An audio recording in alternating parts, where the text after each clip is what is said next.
Podcast Doesn't Exist, baby. Episode 64. Sorry if you couldn't hear me. The mic wasn't close enough to my mouth, according to Jack. But what the fuck does he know? Right, guys? We're moving on. What a great week of baseball. What a great first half of baseball. It is over. What was your favorite moment of the first half, Jack? Baseball. I would say Jay Miz, actually. I think he's been my favorite player to watch this first half. Unfortunately, he is now injured. We will get to that. But Jay Miz, the downfall needs to be studied. His career might be over. Get to that later.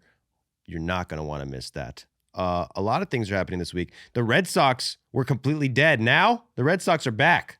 Welcome back to the league, the Red Sox. The Tigers were more than dead. They were really fucking dead. They are also now back. Zack Wheeler literally almost died last year, if you recall. Blood clot. Ooh. Had to get a freaking rib removed. Came back having one of the best seasons in baseball, but refuses to pitch at the All-Star game. Says MLB disrespected him. That is juicy. Earlier in the season, we thought Seth Lugo might be dead. If you remember that, he got hit in the face with a comebacker. 104, was it, Mitch? Something like that. It was Right like off the skull. 104, 107 off the skull. I thought he would be in serious trouble. He came back 9 days later, missed 9 days, then faced the Mets this week, got another comebacker from Carson Bench. Let's play this era. This is one of the funniest plays. A lot of funny plays this year, but this is probably number one. So Carson Bench hits a comebacker to Seth Lugo. Lugo picks it up, throws it to Jack Cagliani. Cagliani cannot pick it. He runs to get the ball. Picks it up. For some reason, he throws it to the on-deck circle. Worst throw I've ever seen. I don't know where the fuck he was throwing it. Nick Lofton picks it up, throws it past the catcher, and Bench comes home for an inside the park 3-run home run. 3 errors in 1 play. So the Mets go up 3-0 in this game, then end up giving up 19 hits, walk 11 batters, and allow 16 runs.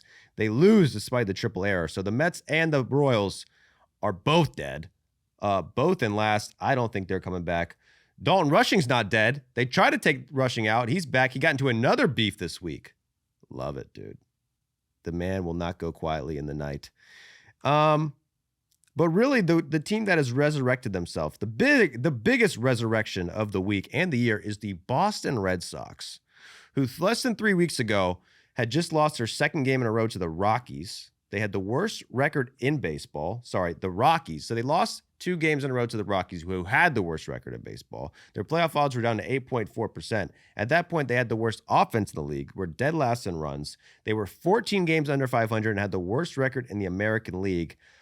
This is also after they fired their manager, fired their entire pitching staff. Sorry, their coaching staff. Lost their top pitcher to injury. Lost their top position player to injury. Reports were saying that they were going to trade their closer. Then they played the New York Yankees, and since that series, they have gone 14-2. They have the best record in baseball during that stretch and are now a half game out of a playoff spot. The Boston Red Sox. Wow. It reminds me of 2004, Jack. Where were you in 2004? Remembering 9/11. Yeah, and then we remembered that, and then then New York took another L. 2004. Some people say it was worse than 9/11 because they lost to the Boston Red Sox. They blew a 3-0 lead.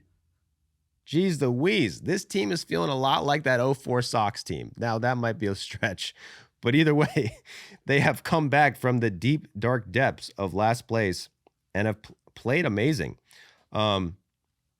So since that series in New York, if you remember, they swept the New York Yankees, 4-game series in New York where Yankees fans lost their shit because, like, how did we get swept by the Red Sox at home, mind you? The Red Sox also have a crazy split where they suck at home this year for some reason. But they swept they swept the Yankees in 4 games. Since then, they had the best team ERA in baseball, second best starting staff in baseball with a 2.17 ERA. Sonny Gray has been a freaking beast. Did he make the All-Star game, Mitch? I think he got snubbed initially, but Yeah, no, he got snubbed. But didn't they add him later? I'm looking. I don't see this. Unsung hero. The Red Sox do low-key have a lot more All-Stars than you would guess, just based on how bad they've been all year. Now you look at it, half game back. Anyway, Sonny Gray, 0.93 ERA since that Yankee series. Jake Bennett, who I did not know was a person, A rookie pitcher for them has a 1.29 ERA during that stretch and a 2.64 ERA on the season. He's been a big shot in the arm. Connor Lee Early has a 1.80 ERA during that span. Didn't he just get hurt, though? Yeah, he has an elbow injury, but it's not serious. Okay, yeah. So that is the thing. The Red Sox are hot right now, but they are battling a few injuries. Not only did Connor Lee Early go down, Wilson Contreras went down, and also Ranger Suarez went down. So we want to be hype on the Red Sox, and we are hype on the Red Sox because they have returned back from the dead. However, 3 of their players are dying. Another player who came back from the dead, Patrick Sandoval, made his first appearance in 748 days for the Red Sox. They traded for him 2 years ago, right? It was 2024 when they traded for him. He missed all of 2025 with an injury. I think it was Tommy John. They thought he was going to come back at the end of 2026, did not, or 2025, did not come back, got another injury. Thought that he was going to come back at the beginning of 2026, did not come back because he had another injury. He's finally back. Came back after 748 days, pitched 4 1/3 innings, allowed 1 run, and led the Red Sox to a win. They swept the Yankees in 4 games, then lost 2 out of 3 in beef with the Nats, as we all recall. Then went to LA, swept the Angels, went to Chicago, swept the White Sox, had won 6 in a row in 11 of their last 13 games, and we're heading to New York to play the Mets. Oh, that's good news. They get to play the Mets. Let's go. The Mets suck ass. Bad news. They're about to get on the plane to New York City. Plane doesn't work. They had a broken fucking plane. Second time in 2 weeks, too. Hey, they're saying that the Red Sox ownership has become cheap. They're fucking buying Spirit Airline planes. They don't work. In spite of it, the Red Sox overcome it. So the plane doesn't work. They play a game on Thursday at 1 p.m. They win 2-0, 2-1. They had a flight scheduled to leave at 9 p.m. There was an issue with the tug that tows the plane.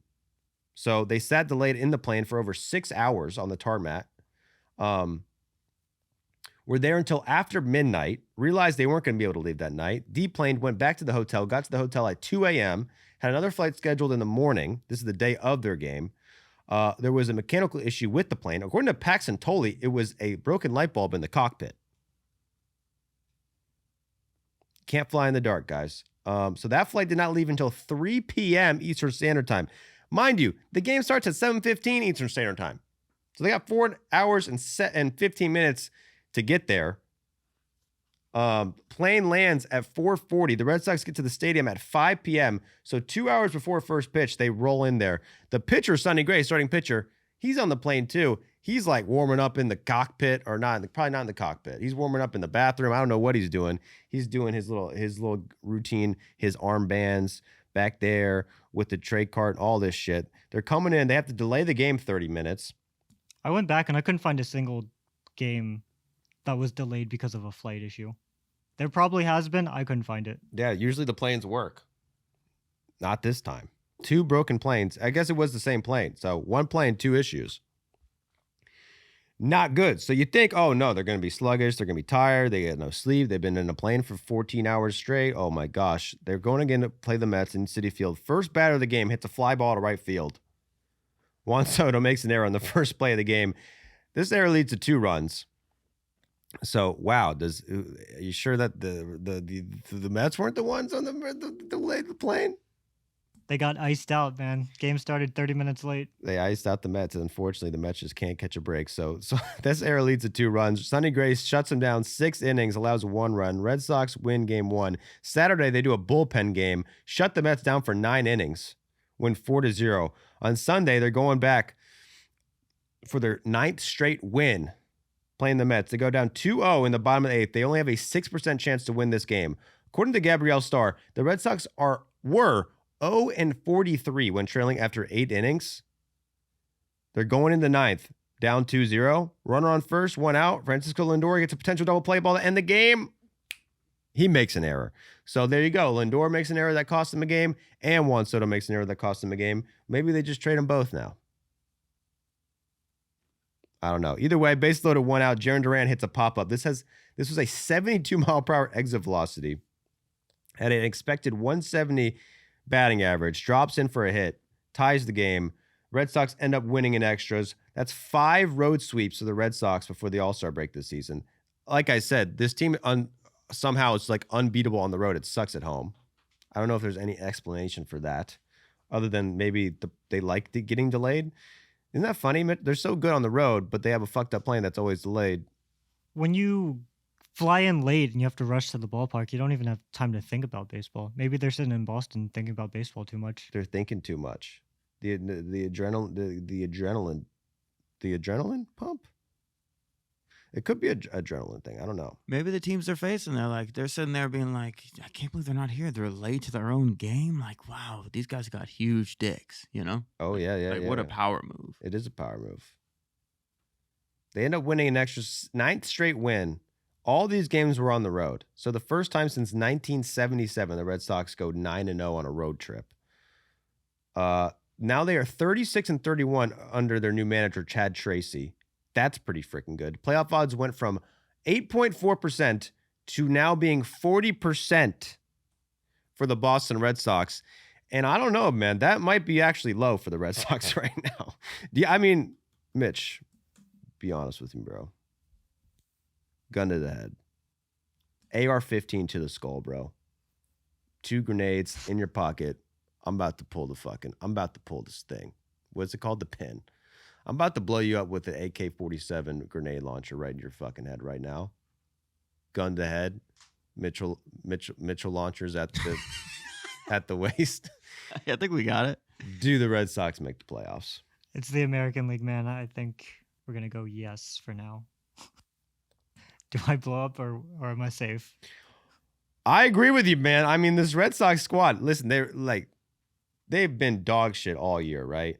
There's been off the field issues. They've had to fire their whole coaching staff. They fire Alex Cora. The team didn't really seem completely on board with firing Alex Cora.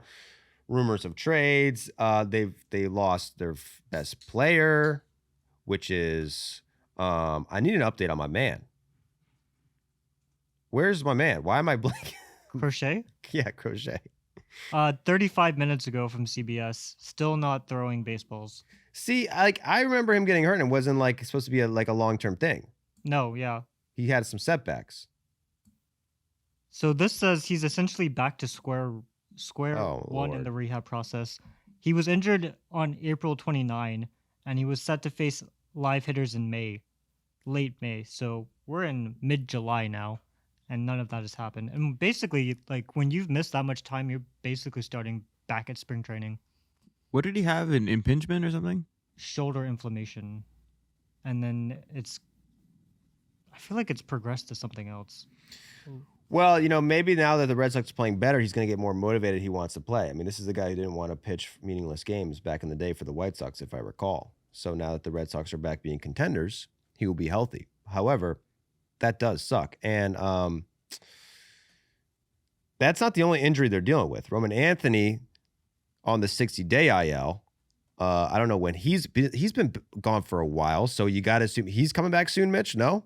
He's going to start his rehab in Florida, or he might have already started it, but he's going to be rehabbing through the All-Star break. And he's had that finger issue since May, and it kind of a similar thing to Crochet, where it's like, oh, he's not going to be out that long. Actually can't even swing the bat, and then it's just progressed. Finger injury. July. So they're going to get him back, though. They're also down. Marcelo Meyer got hurt. Trevor Story's been hurt. Wilson Contreras just got hurt again. That actually was perfect timing, though, because he missed his suspension because he was hurt. So he was suspended while hurt. Perfect timing. My point being is they're dealing with some injuries. They've been able to make this comeback with injuries of their best pitcher, Garrett Crochet, and best hitter, which is Roman Anthony. Also, I mean, Ranger Suarez is hurt right now. That doesn't can you even trust the medical staff with the Red Sox right now? They said that's not going to be a big deal either. That he tried to pitch through it, couldn't. However, he's on the 15-day IL. They're making it sound like it shouldn't be a big deal, but you never know. They said the same thing about Crochet and Roman Anthony. And even now, Mr. Early is on the IL. So it's a mixed bag for the Red Sox. You're hyped because they're going into this big hot streak right into the All-Star break. But everyone's hurt now. What the fuck? But if you look around, I mean, the competition they have to face, you definitely can't take them out of a playoff spot. 0.5 games back from a wild card spot right now for the Boston Red Sox. Who is in that wild card spot? The Mariners. So the Mariners and the Twins. So right now the Twins and the Twins are a playoff team right now. One game below 500. I guess technically they wouldn't be, but they have the same record as the Mariners. I guess they got the tiebreaker. So yeah, 9 games in a row for the Red Sox. Got it. Show your respect. Another hot team in the East. No one's talking about them. Orioles. They won 4 in a row, 2 games back of a wild card spot. Blue Jays fall to last place, but they're just 2.5 games back of a wild card spot. The Yankees sweep the Nats on the road, but are still 3 games back of the Rays, who continue to have the best record in the AL. But the Orioles, man. So the Orioles, who have been pretty irrelevant all season, probably just as bad as the Red Sox, just don't get as much of attention. They have avoided the complete dumpster fire by staying out of the news, but they haven't been in the news, so that's not great either. Anyway, they've been really bad. But this week, guess what? They sweep the Royals. Granted, it is the Royals. Does it really count? It's the Royals. It's the Royals, but they did sweep them. They've won 7 of their last 10. Now only 2 games back of a wild card spot. Our boy got hot again. Trevor Rogers, who coming into the season, had been one of the best pitchers in baseball for like a year plus. Then randomly, did he get injured or something? That he had a terrible stretch halfway through the season. They did place him on the IL with like the flu, but he came back pretty quickly. So he started the season, 7-inning scoreless start, 2 runs allowed in 2 back-to-back games, and then he went on the stretch where he had a 10.01 ERA over 7 starts. And I was talking about it, like, I think Trevor Rogers kind of cooked again because he had that period with the Marlins where he was really bad. And then he spent the first half of last year in the minor leagues before the Orioles called him up. But then over his last, 7 starts since the beginning of June, he's got a 173 ERA. That would be the 3rd lowest in MLB. Mr. Rogers. Gonna need him. Roy Rogers. And Tyler O'Neill. 3rd homer in 2 games he had this weekend against the Royals. This guy hit 2 home runs in 156 plate appearances going into July, then hit 4 home runs in 13 plate appearances. So far in July, he's slugging 1,000. So he's a July player, brother. Respect the fucking... He's for Canada. Hey, that's their Independence Day. Don't forget it. July 3rd, 2nd. 1st. So, wow, Canada Day. It's Canada month. A fan snuck on the field on Wednesday. Did you see that? This girl I want to know what happened. I'm so confused by it. She got onto the field, then like looked back like, I need to go back. I shouldn't be here right now. Then was like, well, fuck it. I'm streaking the field. So I got to be on the field more. You put it up? Yeah, I'm trying to find it. It's right here in the doc. Okay, here it is. Pete Alonso's like, what the hell? And this chick's like, not a good field runner. Non-committal. Yeah. Oh, okay. Dude. Would she fall she's over? looking at the wall like she fell over, but then she's dancing around like she didn't. So. Regrets it immediately. This not having it. No, regrets it immediately. Didn't commit fully, but you're on the field. Got to respect it. Then they had a little beef over there with the Royals, man. Blaze Alexander got hit by a pitch. This is the 3rd Oriole who got hit by a pitch. The bench is clear. They get a little beef going on. But unfortunately for the Orioles, Blaze Alexander has a fractured hand and is going to miss significant time with this shit, which is not good because I don't know if you guys know, Blaze Alexander has been an absolute B-E-A-S-T, beast of the East with a fucking 127 OPS plus, probably been their best hitter on the team other than Pete Alonso, people are sleeping on him. He didn't have a great start to the year, but I think since like June, he's like one of the best hitters in the league. I'm looking. So he had a 760 or 752 OPS at the end of May. Since June 1st, he has a 933 OPS, 10 homers, 29 RBIs, 541 slugging. Very solid signing. He's hitting the splash zone with the Orioles. Obviously, the Orioles' issue is going to be the pitching. But if they can get good pitching in the second half, maybe they do something. Then maybe they do a deal at the deadline. Unfortunately, bro, there's not going to be one team selling at the deadline. There's like 3 bad teams and then 27 teams who are like, oh, we could get hot. I mean, the only team that you could really say are like out of it right now, like potential sellers. I don't think the Athletics are going to sell, even though they are fucking lost 9 games in a row with a 14 games under 500, negative 100 run differential. They're only 6.5 games back still. They still got a chance. But the Royals, Angels, the Mets, the Giants, and the Rockies are the sellers. For sure. And I don't think anyone else is going to sell. And even some of these teams might not sell. I mean, you never frickin' know. But yeah. I mean, in 2 weeks, when the trade deadline happens, a lot can change. We didn't have the Red Sox in the position that they are now a week and a half ago. Yeah. There might be even less sellers or more. But I would guess less. Well, maybe not less, but maybe more. Either way, don't sleep on the Orioles. They got a chance now. Love it. I mean, if Gunnar Henderson actually started hitting, that would be helpful. He's been a disappointment this year, but Adley Rutschman's an all-star again, so clap it up for him. And I love it. I love it for the Orioles. They do get surpassed by the Red Sox, though, which is funny. And then the Yankees. Yankees came into the week. They sucked ass. 1-9 their last 10. 5-13 since June 18th. Had the worst record in baseball in that span. Then they split a series against the Rays, against the big dogs. Had a little bit of some issues with the Rays, didn't they? It was kind of a crazy thing that they even split the series because they won the first game, lost the next two, and then Drew Rasmussen was pitching for the Rays against a bullpen game. And the Yankees somehow scored 6 runs off of Drew Rasmussen. And they had sucked offensively going into this, right? Awful offensively. Terrible. I mean, I don't have the numbers in front of me, but Bellinger was being a joke. Goldschmidt was being a joke.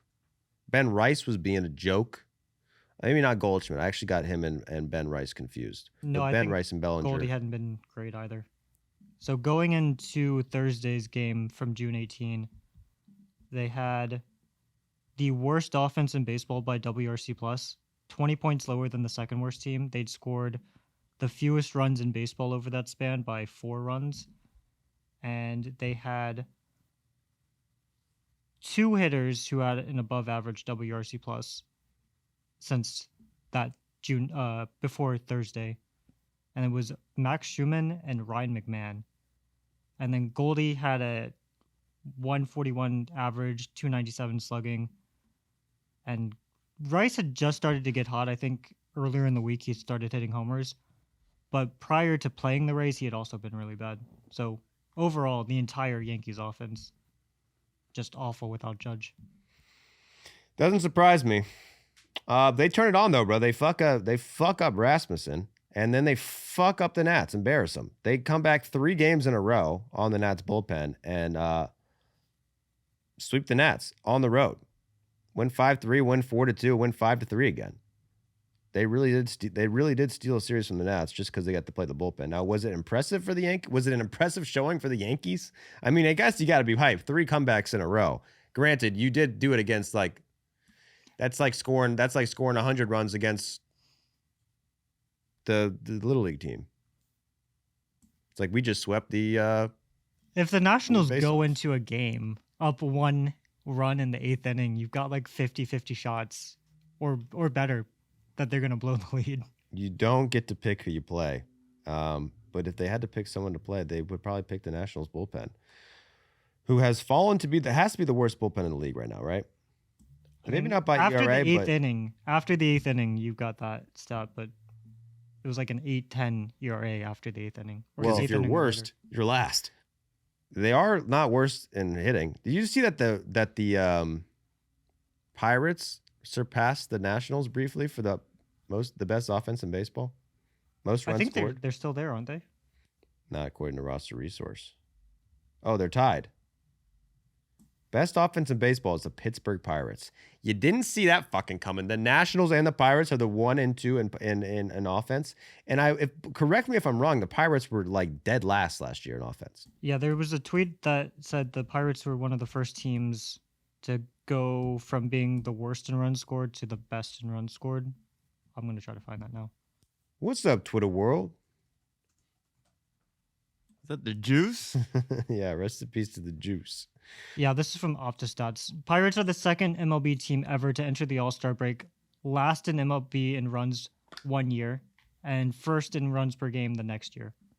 The only other team that did this was the 1986 and 1987 Cardinals, who played in the World Series in 1987. Not to make this about the Pirates, but we might as well make it about the Pirates. The fact that the Pirates going into this season, knowing what we knew about the Pirates, the fact that they have the number one offense in baseball and are still only 3 games above 500 is almost as disappointing as the Nationals. Because the Pirates, with Paul Skeens, with Jared Jones, their pitching staff was supposed to be insane.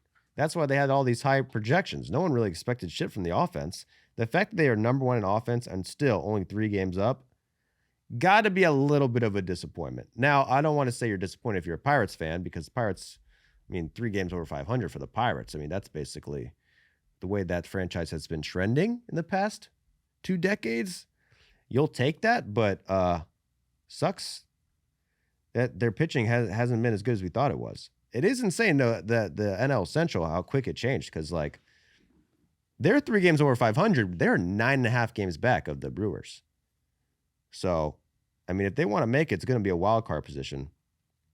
But the Brewers have really made some leeway over there. Shout out to the Brewers. Second best record in the league right now. We will get back to the Central later. Right now, we got to talk about the East, man, because that's where we're at. We're East Coast guys. East Coast bias, they're saying. We're not ashamed to admit it.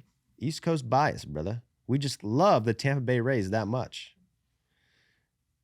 Jack, how do you feel about your Rays, man? Love them. Love them? You like them or you love them? Oh, I love them. Okay, good, because they are the best record in the AL right now. They stay there. They split that series with the Yankees, and then they beat the Mariners, win a series against the Mariners. Did you see they opened up the upper deck for the first time in 2 years? Though. They opened up a few sections in the upper deck, which is so funny because I don't even realize this, but they hide it on TV well. There is never one person in the upper deck at Tropicana Field because they don't allow it, because there's not a lot of people going to the games. Gotta push people up a little bit. But this year, based on being a first place team, they allowed it. Take a look at this picture. This is how much they opened the upper deck. Let's go. That's funny. Let's freaking go, man. The Trop is bumping. There's been a few lit games with the Trop. Remember the Tarps off games? And it actually surprises me, when the Yankees come in, they get pretty lit in there. No, that was the Marlins series last year when the Yankees, they almost sold out Marlins Park. But either way, man, it's not about the fans sometimes. It's about the players.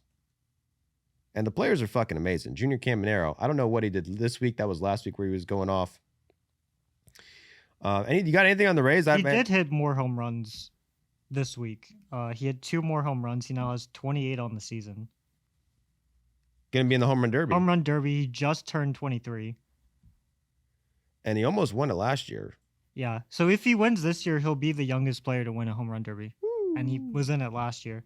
It's gonna the biggest thing for me about the Rays is this stat that they put on the broadcast where they have the 4 best changeups in baseball by opponent's batting average. McClanahan, Martinez, Brian Baker, and Ian Seymour all have opponent batting averages of 145 or lower on their changeup. So that might be the secret to their pitching factory, is just make an elite changeup and have these guys. McClanahan obviously was one of the best pitchers in baseball before he got hurt and missed 3 seasons. But yeah, Nick Martinez was kind of a swing man.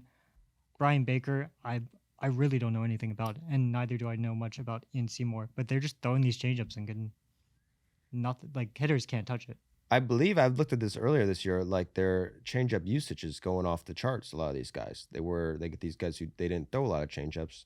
Well, now you got your changeup. Now you're the best pitcher in the league. So shout out Nick Martinez, is an all-star, bro. Made the all-star team. Did you see that he was saying that riding on the private jet's going to ruin his family? Why? They're going to get too used to it. The luxury of it. Yeah, man. You don't want to have spoiled brat kids. The Martinez family, stay away from them. Oh, sorry. I figured you'd read that later. Yeah, Jack just sent a message to the group chat. Didn't want to forget. Okay. Anyway, so shout out to the Rays being in first place, and shout out to the Blue Jays being in last place. They are the new Red Sox. Blue Jays, Not a great week for them. They lose 2 series. They lose one to the Giants. Sorry, they won that series against the Giants, so I apologize for that. They did win a series against the Giants, but they lose one to the Padres. Not a great road trip. They have fallen to last place. Anything on the Blue Jays? Do we want to diagnose them?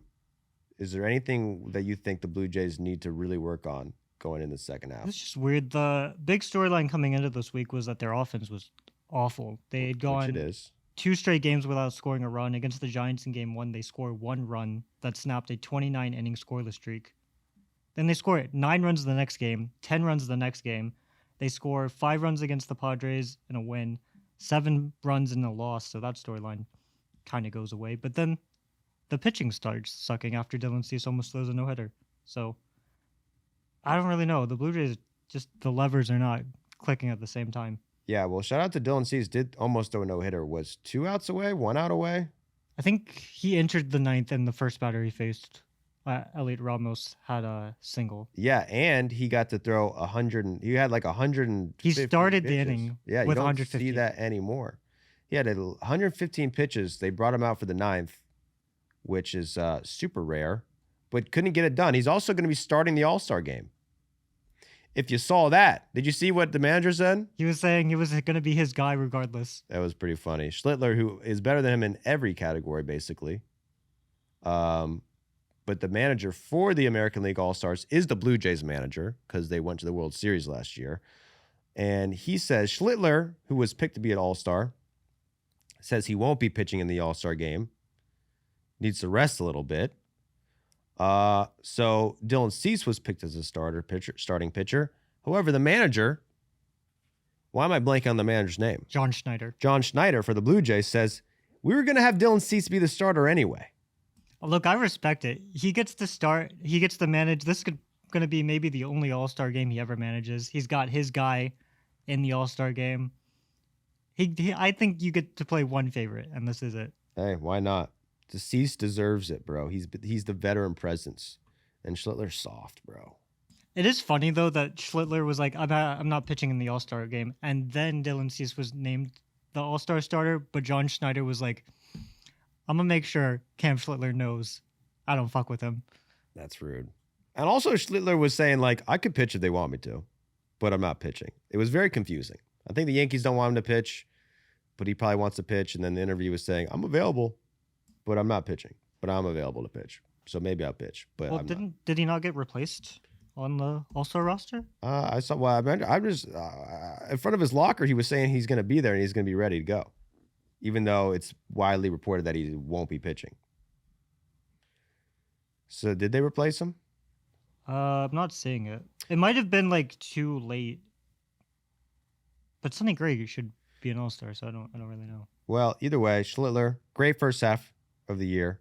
Shout out to Cam Schlittler, who gave up 2 home runs, back-to-back home runs to start the game against the Nats, and then ended up shutting them down the rest of the game. Pretty good stuff. Pretty good stuff if you're the Yankees fans. Bad stuff if you're the Blue Jays fans. Oh, shout out to Okamoto. He broke the record for most home runs hit by a Japanese rookie. Beat Ohtani's record. Or no, did he tie it? Tied it. Tied it.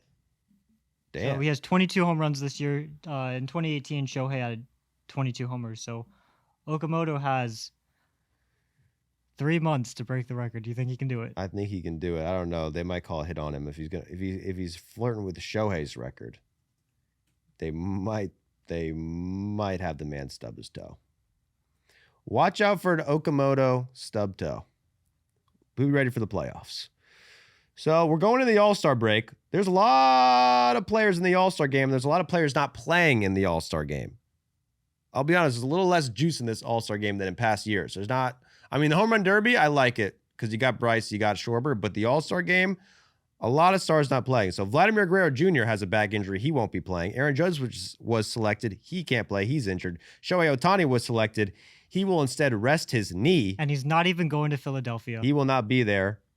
Cam Schlittler got selected, says he won't pitch. Nick Kurtz and Byron Buxton won't play due to injuries. Jacob Mizorowski got selected, but will not pitch due to arm fatigue. Zack Wheeler got selected to the All-Star game, but refused to pitch. Says he feels disrespected by MLB and that he is pissed off, calling the selection process, quote, BS, which stands for Bullshit, Joey. Bull smack. So this guy almost died last season. Now, that might be hyperbole. I wasn't there. However, he did deal with the blood clot, which is serious. I mean, yeah, blood clot, that's up there with the most serious injuries that you can hear. People have died of it before. Not any pitcher I know of yet. Either way. I mean, probably in like the 1890s. It's probably happened, right? It's a serious thing. Do not get one if you can avoid it. So he had a 2.71 ERA last year. I believe he was like looking like he could be the Cy Young guy. But then got diagnosed with a blood clot, had to get a emergency surgery. They're calling it a thoracic outlet decompression surgery. Had to have a rib removed. So he missed the entire end of the season last year. Couldn't pitch in the playoffs. And there's a big history of players getting this and never being good again. So 6 players never threw another pitch after suffering this same injury. There is as of 2018. So I don't know where I got that from, but that's outdated as fuck. Well, I mean, Steven Strasburg pitched 6 innings after having this. Yeah, and then Strasburg was never the same after it. Also, Chris Carpenter is another example of a guy who was never the same after it. There's a few more that I don't know off the top of my head, but there's a lot of guys who never come back from this. Zack Wheeler has come back from this. So far this year, since coming back, I believe he came back in May. He has a 2.13 ERA in 15 starts, 10.45 K per 9. He's 10-1 in the season, has a 4.8 B WAR, second most valuable pitcher in MLB by B WAR, while missing like the first month of the season, but initially was not selected for the All-Star game, which I will remind you is in Philadelphia. So not only do you come back from dying, you have the second best WAR in the league, and the game is at home, and you're not selected in the first round. So Zack Wheeler came out immediately and said, quote, "It pisses me off. It's BS." Implied that the reason why he wasn't selected initially is because his pitching schedule didn't line up with it. So he was saying he pitched on Sunday yesterday. So the game is on Wednesday. So he was saying the reason why he wasn't selected or was informed wasn't selected is that since he wasn't going to be available to pitch anyway, they weren't going to waste this pick on him, which is dumb, because it's really more about the honor of being selected and shit. Also, he came out saying he would definitely be able to throw, and he's fine with throwing in it, even though he started on Sunday. That was going to be his bullpen day anyway. He would have loved to pitch.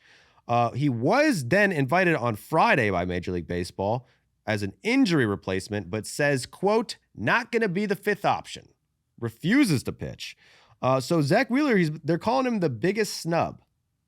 And I don't know if you agree with that, Mitchell, but so his last 2 starts have been amazing. So his stats have even got better than this. But on the day of the selection, he did not qualify. So I think that was a big deal with the selection process. He did miss the first month of the season. He was 11th in WAR, according to Fangraphs, 11th in K per 9, 4th in ERA, and 9th in FIP. So it wasn't really as clear cut as it does seem now.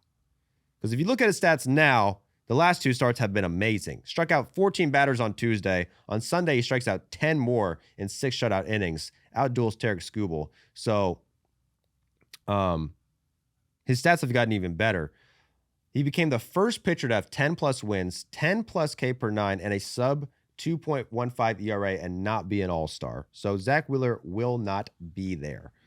Think it's a snub, Mitch?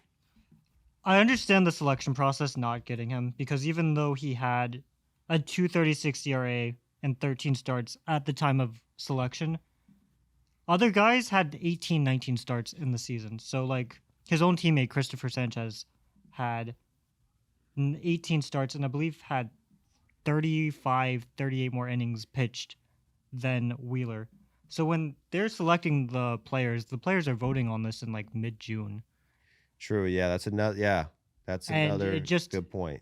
Probably didn't come to their mind that Zack Wheeler, who had started, like, 5 fewer games than anyone else, would be an all-star. But I mean, he's been lights out all year. And especially if you add those last 2 starts, which he's been pitching pissed off. Which was this week. This is after he got snubbed. You put those into the equation. He definitely deserves to be an all-star. But the selection, he wasn't like the biggest snub. Also, there's a few guys that were kind of like borderline. I don't know the names off the top of my head who were like the only player on their team who would even be selected, so they kind of got they have to put him in because everyone needs one player, so that also hurt him as well. So I don't know if it's the biggest L from MLB not to put him in the game initially. if they didn't put him in at all and never even asked him to be a replacement, that would be an L because you got the storyline, the comeback player, and it's at home in Philadelphia. And it's Wheeler, bro. I mean, Wheeler's got, like, I was looking at this today because who was it? Kirchin was saying future Hall of Famer, Zack Wheeler. And I was like, wait, hold up. Hall of Famer, Zack Wheeler. Ever since he went to the Phillies, he's been a top 3, top 2 pitcher in baseball. Gotta be, dude. I mean, he's had 1 year since 2020 with an ERA over 3. So, I mean, I think he's got to be number 1 pitcher in baseball since 2020. He's definitely been good enough that when he re-signed with the Phillies, as a Braves fan, it was kind of devastating because you think, oh man, he's finally going to be out of the league, might sign with a bigger team, and then he re-signed with the Phillies for a lot of money. I mean, he's paid like the best pitcher in baseball. He's getting $42 million this year. I thought they retired 42. Can't pay someone $42 million. I don't know. But yeah, no, he's paid like the best pitcher in baseball. He pitches like the best pitcher in baseball. But I think when it came to the All-Star selection, he was just in an unfortunate case where he hadn't started a lot. Yeah. I do think him declining it because he felt disrespectful, it kind of pisses me off because the Phillies had been doing a snub campaign where they like, oh, Zack Wheeler should be an all-star, and then MLB calls Zack Wheeler and says, hey, you want to be an all-star? And he goes, no. Too little, too late. How late can Manfred make the change and throw him in? Is that an option? A few years ago, Kyle Finnegan showed up at the All-Star game during the home run derby. He was announced on a Tuesday or something, or on the Monday. So there's not like an official deadline for it at all? No. I mean, Justin Verlander's an all-star. He hasn't pitched one game. He pitched one game. That's what I was saying last week about Bryce Harper's selection being kind of cheapened because Manfred had to put him in, even though he deserved to be in. It's the same qualification as Verlander's. Yeah. It was the legendary pick. And I'm like, well, Bryce Harper's played well enough to be an all-star, and people are going to use this to say that he didn't, but... Hey, well, I mean, I don't have a big problem with that because then you can spread the wealth a little bit, you know? It doesn't take up a spot. It's commissioner's pick. So then you can get a guy who was like a regular pick get in who wouldn't have got in otherwise. Either way, I also think it's crazy that he has the second highest WAR by Baseball Reference WAR as a pitcher, second highest pitching WAR. Yet Fangraphs has him 11th. It comes down to FIP and runs allowed, and his FIP and ERA are 0.8 runs apart. The discrepancy is massive. Either way, he won't be at the All-Star game, but the Phillies will. They have a lot of representatives. Brandon Marsh, Kyle Schwarber, Christopher Sanchez, Bryce Harper, Joanne Duran. Phillies, they've done it, brother. Phillies playoff odds are up to 86.3%. And I think the Braves are like 90, so they're right behind the Braves. Since firing Rob Thompson, they are 45-24. Had the worst record in baseball when they fired him. Since then, they have the best record in baseball. We're 10.5 games back of the Braves and now just 2 games back of the Braves. 86.3% chance to make the playoffs for the fighting Phillies. But the Braves do hang on to first place this week. Just barely. Did you like the Braves week?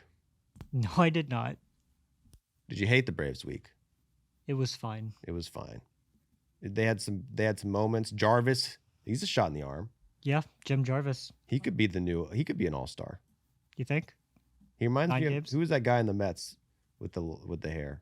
He looks just like a smaller version of Luke Williams, who's like a bench quad A player for the Braves. Okay, good. I like if we have a lot of players who look the same. We need some doppelgangers. So the Braves this week, they have the finale of a 4-game series with the Mets. They go into the 9th, up 2 runs. You're like, this is going to be a nice series win, much needed series win against the Mets. And they pitch to Juan Soto, hits a bomb, takes the lead. Matt Olson comes in the bottom of the 9th. He hits a game-tying homer. And then the Braves bring on this guy who's making his MLB debut and say, get us out of the 10th inning, and he can't. So they lose that game. They allowed 3 homers to Ryan O'Hearn. Did you watch this game? I did not watch it, but I know that he had 10 RBIs. He had the first 10 RBIs of a game. I don't think I've ever seen that before. And then they immediately send down Waldrop. So that was not a fun beginning of the week. The pitching staff is looking a little weak. The starting staff is looking very weak. I mean, Chris Sale's there. It's Chris Sale and a bunch of nothing. But you do worry about Chris Sale, dude. I mean, when's the last time he had a full healthy season? Technically, 2024. Doesn't count. He didn't pitch in the playoffs. But he did have a fullish healthy season. He had he had a Cy Young year, great full season. But we're really looking for the playoffs here, brother. We don't need another division. We need a World Series. I mean, and the tough thing about Chris Sale is the Braves are playing it safe with Sale. Coming out of into the season, he had 2 starts on 4 days rest, and then since April 6th, he has not had a start on fewer than 5 days rest. They've pushed his starts back and back. In May and June, he was starting on 7 days rest. He only made 4 starts in June, which was a rough time for the Braves too, because they needed him, and they were starting him on 6 days rest, 5 days rest, 9 days rest, 7 days rest. So they're playing it very safe with Chris Sale, and I think you can do that if you had a big division lead and you have other starting pitchers. But right now, they have a Bryce Elder who has got like a bazillion ERA over his last month.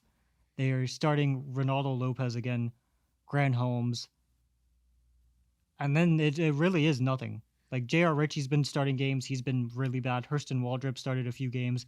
He got sent back to the minors. He was so bad. I don't really know what their plan is going forward. Martin Perez got hurt. Yeah, he took a liner off of Soto. They do have AJ Smith-Shawver coming back. He's in his 3rd or 4th rehab game. But, I mean, that's only one pitcher. Yeah.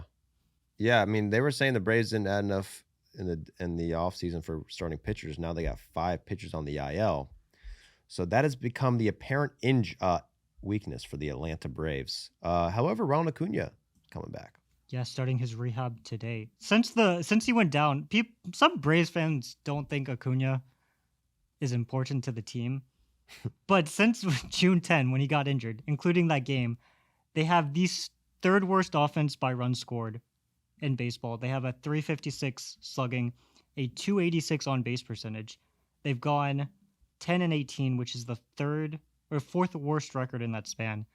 And they've basically swapped out Acuna with these shortstops before Jim Jarvis, who couldn't hit. They moved Mauricio Dubon to the outfield, and they had Ha-Seong Kim and Jorge Mateo starting. And I think they had a combined 3 hits over the next 3 weeks. Well, good news is he's coming back. So once he comes back, we gonna come back. Still first place team. My disappointment of the week was the Marlins, bro. I'll say it, man. The Marlins disappointed me because they fucking started the week so hot, swept the Mariners. Moved into a tie for second place. They tied the Phillies, and it's not like the Phillies were playing bad. They tied the fucking Phillies. Right now, they are seven games above 500. But that's after they get swept, bro. They got swept by the Guardians, which sucks. But we were about to ready to do a whole fucking episode on the Marlins. How do they do it with a payroll of $20? They have the best record of baseball. And since June, they really do have the best record in baseball. Maybe the Phillies might be better. Yeah, coming into this week, they'd been 23-8 since the 1st of June, and then they won the first 3 games of the week, so that's 26-8. 26. What is that? A 764 winning percentage. They had Otto Lopez set a record for franchise hits before the All-Star break. Their pitching had been really good. Their hitting had been really good. Best catching tandem in baseball, possibly. Yeah, and then they get swept. Get pooed a little bit. That sweep does poo-poo them a little bit. Still an amazing first half for the Marlins, the team who was last in payroll to be 7 games above 500. And Otto Lopez, bro, 5th most valuable position player in baseball right now. Otto frickin' Lopez. I feel like with the Marlins, too, none of their success feels lucky. Like the shortstop and second baseman, Lopez and Edwards, have been excellent all season, and their expected stats are pretty good. Like Otto Lopez is not crazily overperforming his metrics. Joe Mack and who's their other catcher? Liam Hicks have been 2 of the best catchers in baseball. Joe Mack has been great defensively, and both of them are above league average hitters. And then Griffin Conine has come off the IL and mashed. Kyle Stowers has recently been really hot.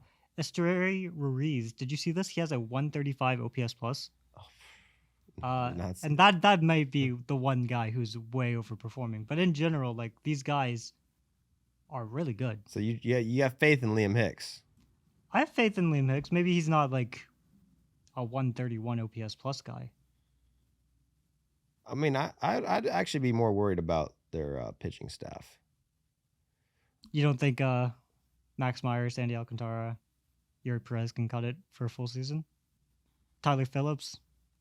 Well, I mean, maybe I take that back. I don't like their bullpen. I haven't watched enough of it, but they are still using Pete Fairbanks as their closer. They just don't really have like real starters. I mean, Tyler Phillips not really a starter, and Jansen Junk.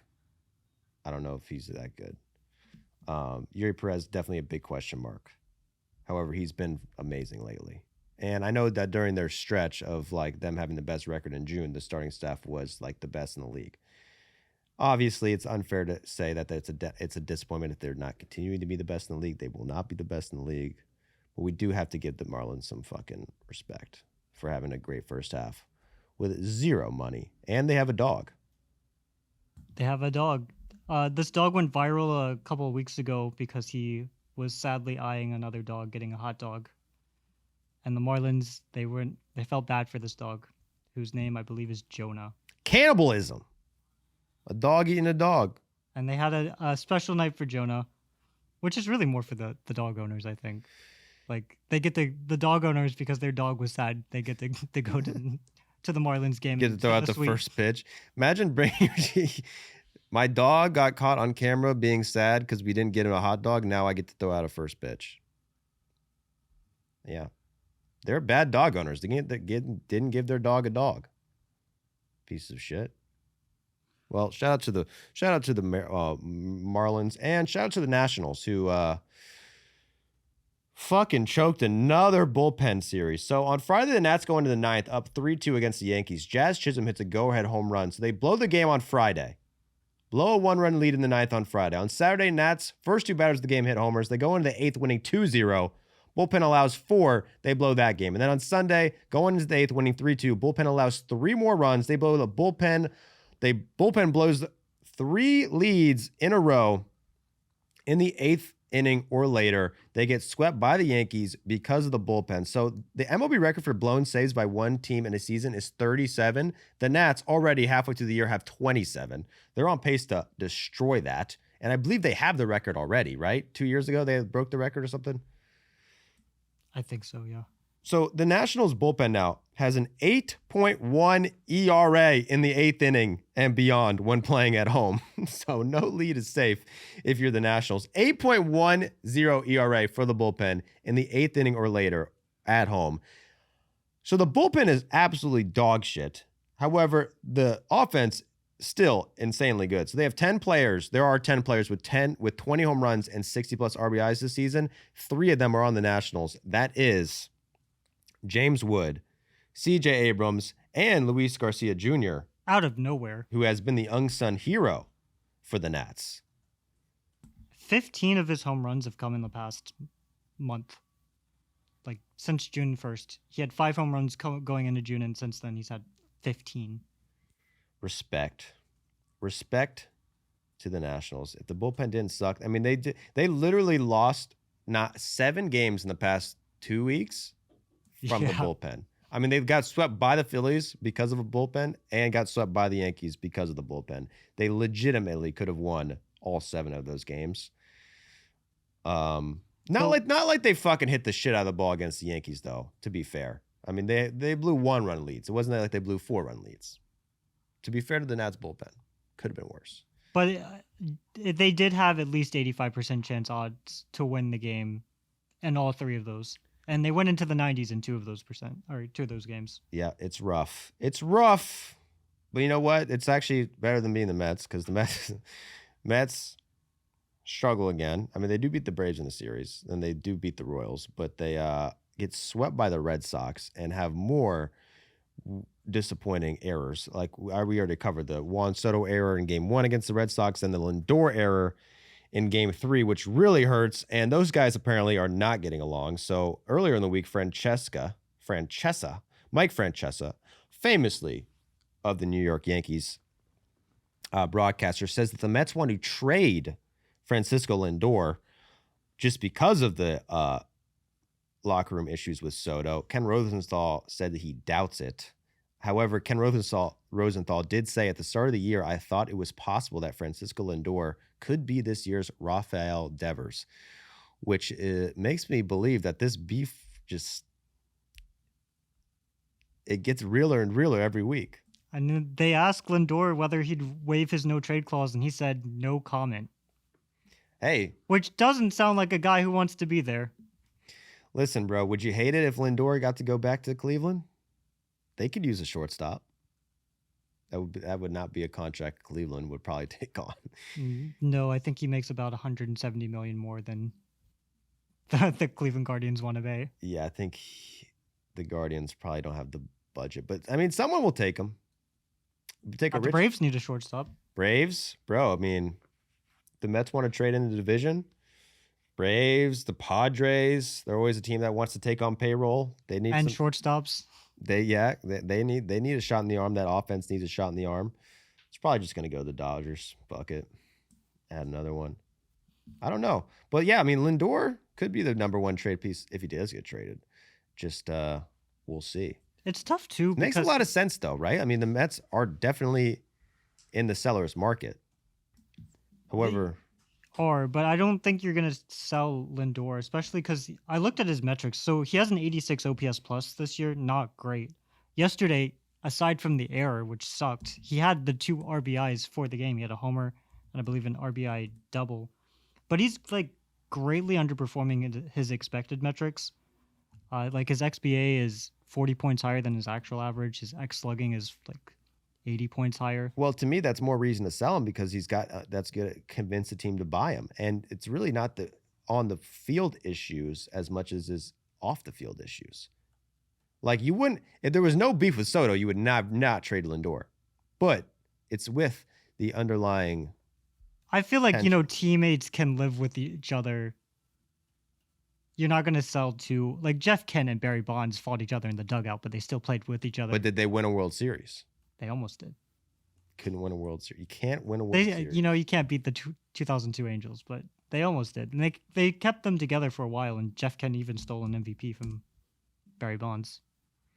Well, I'll just say that I'm really hope that Lindor gets traded because that would be big time. For the views? I would love to see him get traded to imagine if Lindor gets traded to the Braves. I don't think it's going to happen, and that creates an ultimate rivalry between, I only got Braves versus Mets. You got Juan Soto and Lindor going head to head, the ultimate beef, and they're going to fight to the death. But the Mets are cooked. Did you see Keith Hernandez just go on this weird tangent about how his kids don't want kids and they don't love him? Yeah, his kids don't have kids, man. What the fuck? Keith Hernandez is so done with Mets baseball that he's willing to air out his family issues. Well, it's their choice. If they don't want to have kids, they don't have to. But he really would love another granddaughter or grandson. Shout out to Keith Hernandez. Watching the Mets every single day. And hating it. But let's just go over these all-star rosters real quick. Because it is the all-star game on Wednesday.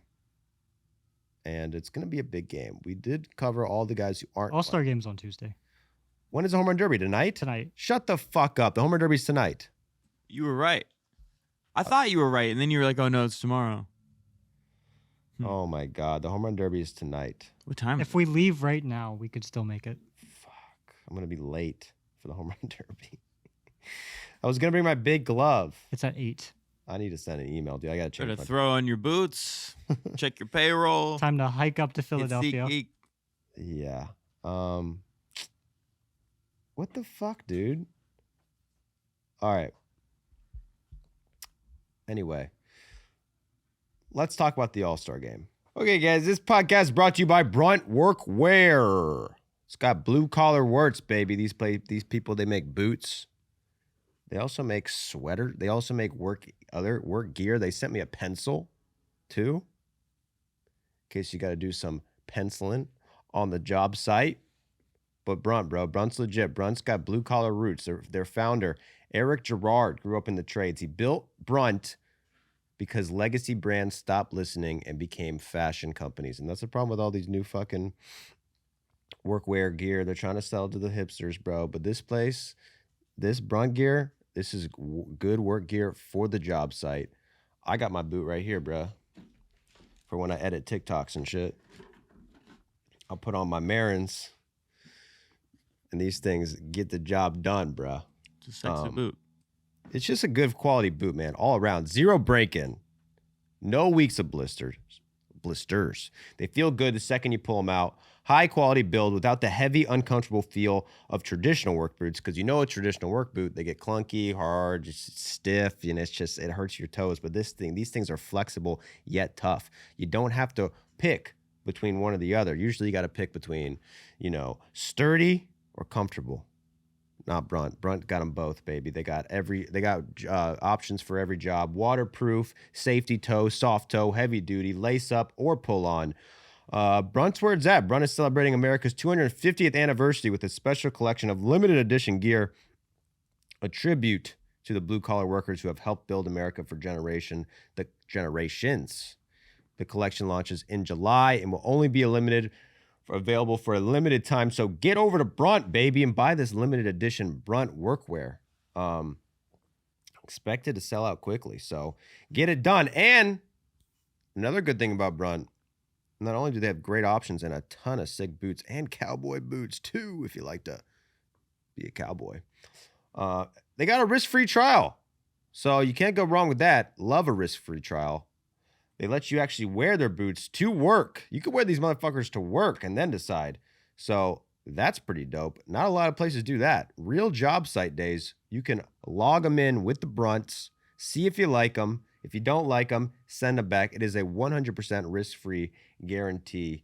And you won't be disappointed. Stop overpaying for your workwear that doesn't last. For a limited time, our listeners can get $10 off by going to bruntworkwear.com/PDE. That is Brunt. Brunk. What a dumb idiot. Can't pronounce shit. bruntworkwear.com/PDE. Use code PDE at checkout and get $10 off. This is top gear for an incredible price plus a risk-free trial. There's no reason not to give them a shot. Do it right now. Let's go over the All-Star rosters. Some few guys making their All-Star game debuts. Shea Langoliers, he's an All-Star. Ben Rice is an All-Star. Ernie Clement. It's actually crazy how weak the American League All-Star team is compared to the National League. Mike Trout, of all the guys who got hurt and can't play in it, Mike Trout is not hurt enough to play in it, which is amazing. Mike Trout's starting the All-Star game. You got Riley Green in there, Cody Bellinger, Yordan Alvarez. Adley Rutschman made the squad. Dylan Dingler. What's your biggest surprise in the All-Star? Michael Walker's on the fucking All-Star team? My biggest surprise is Tristan Peters. I did not realize the season Tristan Peters was having until he had that cycle the other day. Tristan Peters of the White Sox. White Sox got a few All-Stars. Tristan Peters has 3 B-WAR. Gotta respect it. He was a Savannah Banana, wasn't he? Yeah, Savannah Banana. Wow. And then the NL team, Drake Baldwin, Brave. Freddie Freeman, Brave. Ozzie Albies, Brave. First 3 batters in the lineup are Braves. I don't know if that's actually the lineup. That's just the catcher. First base, second baseman. Then Max Muncy, CJ Abrams, Brandon Marsh, Juan Soto, Andy Pajes, and Kyle Schwarber. Very much NL East plus the Dodgers for the National League. I didn't even clock that. The NL Central, who has been one of the best divisions in all of baseball, have no starters. Wow. Sucks to suck. Sucks to suck. Also, Otto Lopez made it. Also, don't forget about Matt Olson. That's another Brave in there. Sal Stewart made it as a rookie from Cincinnati. Did Bryce Terang not make the All-Star game? Doesn't look like it. Didn't he get replaced? I guess not. I don't know. Why? Bryce Terang has a 4 B-WAR this year, and he's not an All-Star. Dude, you're paying attention to the analytics. What's his average? 269. He has a 460 slugging. Dog, you can't be 269. Think you could be an all-star with 269? I mean, I guess JJ Weatherholt also did not make the All-Star game, so it's just a bunch of second baseman snubs. I think the biggest snub is Pico Armstrong's not even starting. Yeah, I mean, the voting is dumb. Brandon Marsh is starting over Pico Armstrong, who, according to the WAR statistic, is a better player than Shohei Ohtani this year. So that's pretty cool. Pretty cool. Foster Griffin from the Nats is on the team. And then also Justin Robletsky. So you thought the Dodgers were good? Guess what? You can add Robletsky as another all-star pitcher for the Dodgers, first-time all-star. They have 1, 2, 3 starters on the all-star team, while most of their starters are hurt. I guess 2 of their starters are hurt, but still got 3 starters on the all-star team if you count Shohei, which you got to count Shohei. And then you got my man, Miguel Vargas is on the all-star team, which is a great story to follow because Miguel Vargas 2 years ago was the worst player in baseball. Was on the worst team in baseball, in the middle of one of the worst losing streaks in the history of baseball, and said he thought he would never have joy for baseball again. And now Miguel Vargas has officially saved his career, which seemed impossible a year ago, if you remember correctly. Vargas, the famous Dodgers prospect who was on the Dodgers, was on the best team of all time, was having a great year, not a great year, but was having a good year for the Dodgers, then got fucking traded to the worst team in baseball and was caught in the dugout suicidal in Oakland. And you thought his career was fucking over. At one point, Vargas, top prospect for the Dodgers, was ranked the 37th prospect in baseball in 2023, was ranked the Dodgers' 3rd best prospect, won AAA Player of the Year. He won Dodgers Minor League Player of the Year, was in the Futures game, and in 2023 made the opening day roster for the Dodgers. So you're thinking, damn, this guy, top prospect for the top organization. This guy's going to have an amazing Dodgers career. He's going to be a famous playboy in Los Angeles, hanging out with hot chicks at the beach constantly, supermodels, Dodgers life, him and Shohei chilling at the club. That's what you thought. However, his first few seasons with the Dodgers were pretty bad. Debuted in 2022, batted 170 in 18 games to start his career, got hurt going into 2023 with a hand injury. If you recall, this was the funny spring training where he was not allowed to swing a bat, but still took the at-bats, and everyone knew he was not allowed to swing a bat. So I forgot what the injury was. He had an injured hand, something wrong with his hand. So he wasn't allowed to swing, but the Dodgers still wanted him to go to the plate and just watch the pitches, but said he could not swing, and then made it public that he wasn't allowed to swing. And all the pitchers knew he couldn't swing, so he was just taking walks or just watching pitches go by. Zack Greinke threw 159 miles per hour to him, and he could not swing. So he comes into 2023 with an injury, does play on opening day, but sucks in 2023. Batted 195 in 89 games, had the 2nd worst average in baseball, was the 15th worst hitter in the league by OPS, and was sent to the minors. So it was a tough first 2 years for Miguel Vargas in Los Angeles. In the minors, he killed it, though. 900 OPS in the minors, over 900 OPS in the minors. And the majors, though, 191 batting average with a 640 OPS in his first 2 seasons. Enters 2024, though, with the Dodgers, and gets called up after a month and a half and goes off. First month and a half, he gets called up in May, and then in his first month and a half with the Dodgers in 2024, bats .349, slugs .651 with an OPS over 1,000. So spends like 2 months with the Dodgers, splitting time in left field. Finally is having basically a breakout season. He's producing at an MLB level. He's on the Dodgers, best team in the league. End of July, he's at an OPS of .735. So he's an above league average hitter. He's on the Dodgers, a first place team, 2nd best record in baseball. They're on the way to win the World Series. Their top prospect, he's on the squad. He's producing. Then on July 29th, they trade him to the worst team in history. So he goes to the White Sox, gets traded for Michael Kopech and Tommy Edman.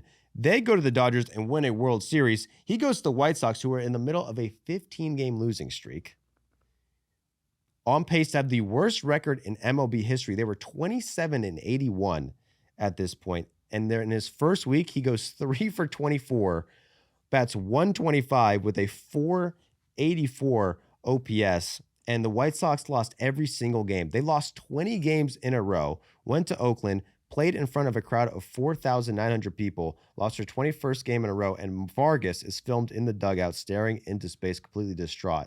This video went viral which encapsulated the career of Miguel Vargas. At this point, people kind of thought he was cooked.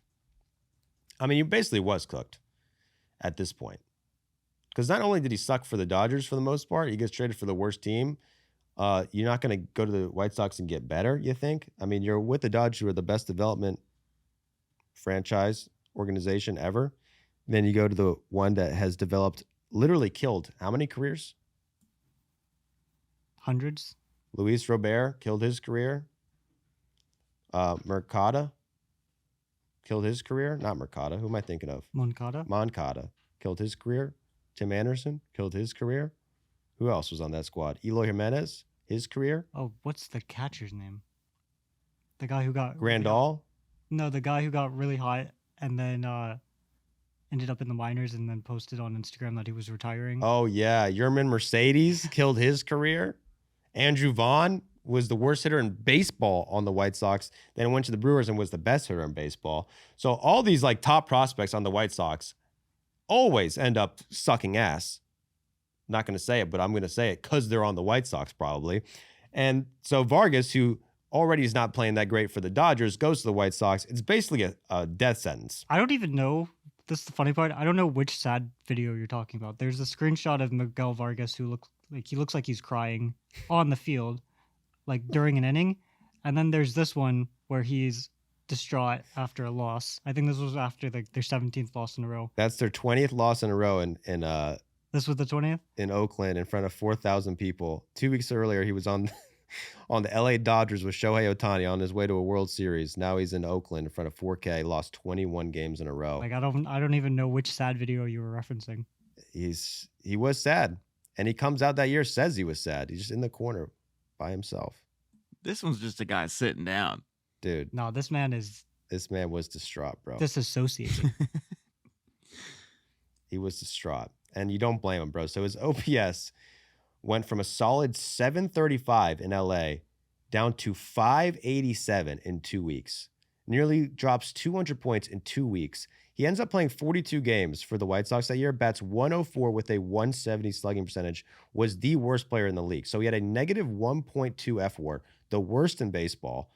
For players with at least 150 plate appearances, he had the lowest batting average, the lowest WRC+, the lowest on-base percentage, and the lowest slugging percentage in MLB, 42 points lower than the second worst, had the lowest OPS in baseball, 80 points lower than the second worst, and ended the season with the White Sox with the worst record in modern baseball history. According to him, he had lost hope that he could ever have fun playing baseball again during this year. And then last year comes back to the White Sox, ends up having like a league average year at the plate. However, the White Sox, third straight 100 loss season, he's basically forgotten about. Like he's good enough to start for the worst team in history. While his former team, the Dodgers, we know what happened with them, wins back-to-back World Series. And his team goes 74-141. Like, I don't think people understand how demoralizing that is. You play over 220 baseball games and you lose 141 of them. Just over and over and over and over, just losing. And you look at your old team who you love, you used to love and adore. They used to love you, brother. You're going to be our top prospect, man. You got the world at your palm of your hands. And you have to go to the White Sox and suck ass. So at this point, Vargas played in 4 MLB seasons, had a batting average of 204 with an OPS under 700, had put up a negative WAR season in 2 of his first 4 seasons, and had a career WAR of negative 0.1. His best season at this point was a 1.3 FWAR. But let me tell you something. 2026, this man, he's defied all odds, bro. This guy in 2026 reached 1.3 FWAR in 38 games. Matched his best season in 38 games. He's the 14th most valuable player in MLB this year. In his first MLB seasons, he had 13 home runs. He had 13 home runs before May was over for the White Sox this season. Matched his career high in homers with 3 months left to play. Currently has 21 home runs. In one season, his bat speed increased 3 miles per hour. So it's gone up nearly 4 miles per hour in 2 years. It's the biggest year-to-year change in baseball, which is the biggest difference. I mean, he could not hit for power at all. I told you that one stretch where he batted 170 and had a 170 slugging, meaning he had no extra base hits in that stretch, had no power, but he added 4 miles per hour to his bat speed, and it's paid off. Currently leads his team in WAR, and the White Sox, after having the worst record in history, finishing last place 3 straight years and losing 100 games 3+ years, are in first place, and Miguel Vargas is their best player according to WAR. He has been selected for the All-Star game. Went from the worst player in baseball to being an all-star in a year and a half. And it was beautiful to watch, bro. Did you see his speech he gave to the team? No, I didn't. He said, I thought I could never love playing baseball again, but here I am. I'm a beast, we're a beast, and I'm an all-star. And the White Sox continue to be in first place. They got multiple all-stars. Murakami made the all-star team despite missing a month. Tristan Peters, we told you, he's on the all-star team. Did Davis Martin make it? Had to have made it, right? Davis Martin is here. Do I see him? Did he get snubbed? They snubbed Davis Marcus. Davis Martin. The last guy you want to snub is a guy named Dean Davis Marcus. He didn't make the team, but it's all right because Murakami did, Vargas did, Tristan Peters did, and they're in first place, tied with the Royals. Sorry, that's the opposite. The Royals are in last place, worst record in baseball, tied with the Guardians. Damn, how did Martin not make it, bro? Good pitching in the AL. Good pitching in the AL. So the White Sox start like shit. They lose to the Red Sox, get swept by them, but they turn around and sweep the Athletics. Sucks for the Athletics. They've lost nine in a row. But they go in the All-Star break, tied with the Guardians, who also had a sweep, right? Yeah, they sweep the Marlins. Yep. And what do you want to highlight with the Guardians and the White Sox? These two teams right now, they're neck and neck at the moment. The thing about the Guardians is, one, that Stephen Kwan has quietly started hitting again. He was, for a bit, one of the worst hitters in all of baseball. His OPS plus is still 76, so you look at that and you're like, man, he's still really bad. But I went back yesterday and I checked, and going back to June 23rd, he has an 805 OPS. He's batting 309 with a 387 on base percentage. And the Guardians have had one of the worst offenses in baseball over the last ever since they lost J-Ram. So having Stephen Kwan back would be huge. Joey Cantillo, also a guy probably not a lot of people know of. He's like their 4th starter. His ERA for the season is 3.56, but over the last 5-6 starts for him, his ERA has been 1.59, 34 innings. So going back to June 13. The White Sox, I mean, you just covered Vargas. Murakami's back. That's huge. They have these games where they just blow up on offense. And then the next game they win like 1-0. They've got a great mix. I don't really have anything more to add beyond like their key players. It's like, but it's going to be a really good stretch. I'm surprised like how much the projections favor the Guardians. They have a 62% chance to make the playoffs, while the White Sox have 41%. So 21% better playoff odds than the White Sox, yet they're tied. And then if you look at it, the Twins, they're at 34%. So they're not that far off the White Sox, just 6% off. And the Tigers, not that far off either, 27%. So the projections do not like the White Sox chances. The hearts and minds and the souls of America and baseball fans, I'll tell you what they think. They think the White Sox are going to win this shit. White Sox are definitely, if you had to pick America's team this year, Mitchell. I don't want to give you recency bias. So I didn't give you a second to think about this because it's obvious, but like, who's America's team right now? I don't think it's the White Sox still. Who do you think it is? What is the team that everyone's rooting for, bro? That everyone, the heart and soul of the baseball world. You think it changes season by season, though, who America's team is? Well, I mean, America's team is going to be like, okay, the Yankees. Yeah, But like, the that's what I mean. I mean America's team as in like the team that everyone's getting behind. Like everyone loves them. Just like they have no haters. Like this is the team everyone wants to root for because it's a great story. It's like this is the team to like. This is the lovable team of the year. When you put it that way, it's like the Brewers or It can't be the Brewers. Look, the Brewers, the Cubs fans hate the Brewers, but that's about it. But the Brewers are always good, man. But they're always like scrappy underdogs. Yeah, they are scrappy underdogs, but you can't be scrappy underdogs if you win the division every year. So I'm off the Brewers with that shit. Because Jared always says that. America's team, the Brewers. But it's like they're not a surprise anymore. The Brewers are always good, even though they don't really expect to be that good because their roster is not that great, and it's they moneyball it up a little bit. Are you looking for an underdog? Is that what you think America's team should So, be? Yeah, the lovable. You have your team, favorite team. the lovable team. You have your favorite team, right? Right. And then America's team, which Joey's saying is the secondary team of the year. So it can't be a team that a lot of people hate, so it can't be the Yankees. So like if I'm a Braves fan, the second team is probably not going to be the most popular team. It's not going to be the Dodgers. In it's not 04, gonna be the Yankees. in 04, it was the Sox. They haven't won a World Series in 100 years. But now they're too good. In 2016, it was the Cubs. They haven't won a World Series in 100 fucking years. Last year, it was the freaking Blue Jays. 2024 was the Tigers. Tigers, yes. Kind of the Blue Jays. It can't be America's team if you're from Canada, but everyone wanted to see them beat the Dodgers. Either way, I mean, America's team right now, I think you got to say it's the White Sox, or it's got to be the White Sox. You could make an argument for the Marlins.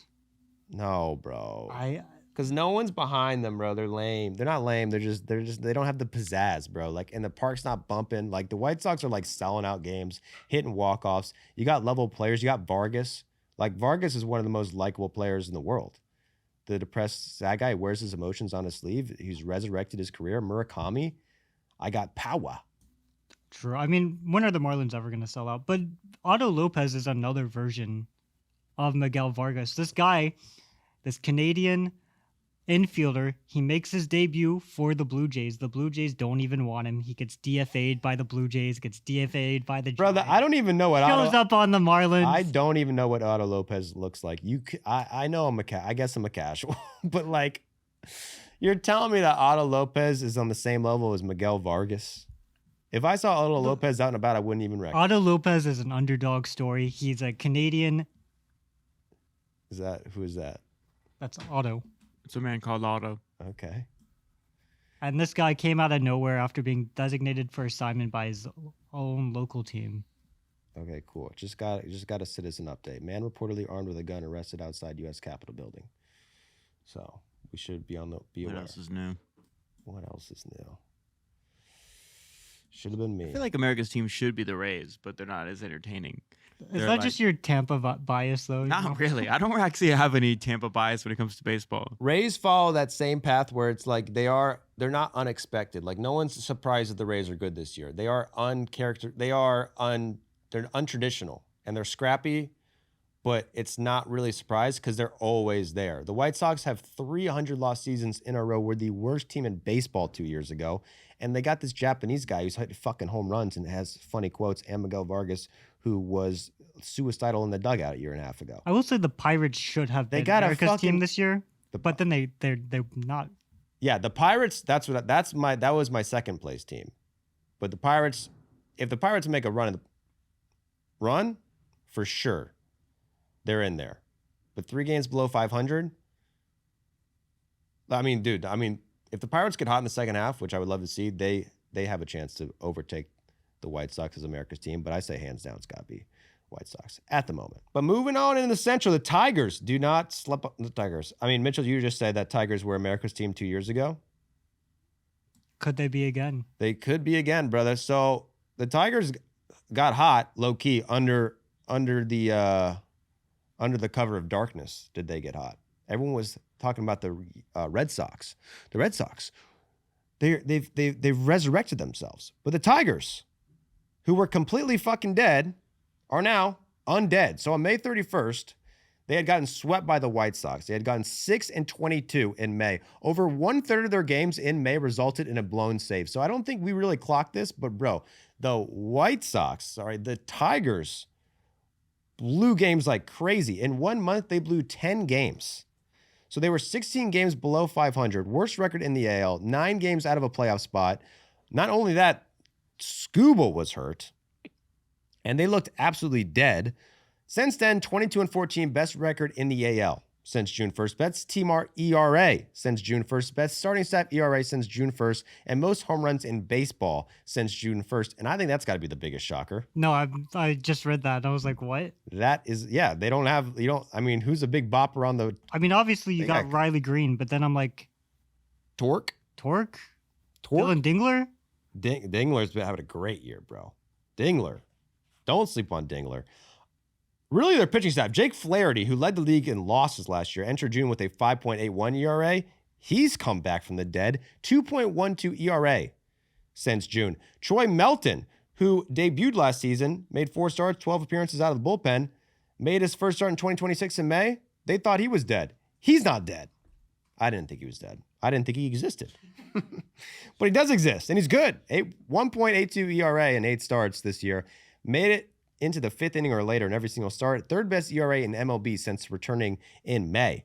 They have 2 players in the top 7 in WAR. So Kevin McGonigal, 6th most valuable player by FWAR. He's a rookie. And Dylan Dingler, the new Cal Raleigh, 3.9 FWAR, has 19 home runs.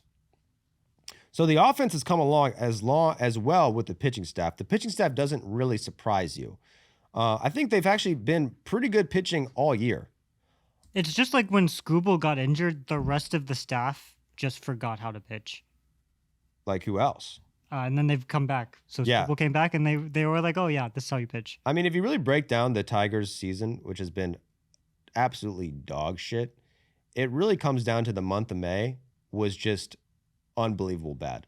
I mean, and especially in the AL where any team is in it, like the only reason 6-22 in May, they blew 10 saves. But the craziest thing about May is that they won the first 2 games or whatever of May, and then Scooble got hurt on May 4th. And then after that, they won 3 or 4 games for the rest of the month. So it was literally when Scooble got injured, the rest of the team decided in solidarity, I guess, to take it off. Yeah, so they went 3-21 in May, 4-21 in May. 4-21 in May after Scooble got hurt, which is not good. But we can forget about that because the Tigers are back in contention. They also got this guy, Eduardo Valencia, catcher from Venezuela. He's been in the minors since 2018, spent 8 years in the minors, 1,583 at-bats in the minors without a single MLB appearance. Didn't make it to AAA until he was 25. Okay, but Dylan Dingler bruised his hands. So after 8 years in the minors, finally gets called up, makes his MLB debut, and after waiting 8 years in his very first at-bat in MLB, boom, motherfucker hits a homer, Eduardo Valencia, and then he gives a post-game speech, which was very emotional because he's from Venezuela. And they had the earthquake situation going on. His parents could not be at the game to watch him, but they were watching from home, and he got real emotional talking about it because he spent so many fucking years in the minors.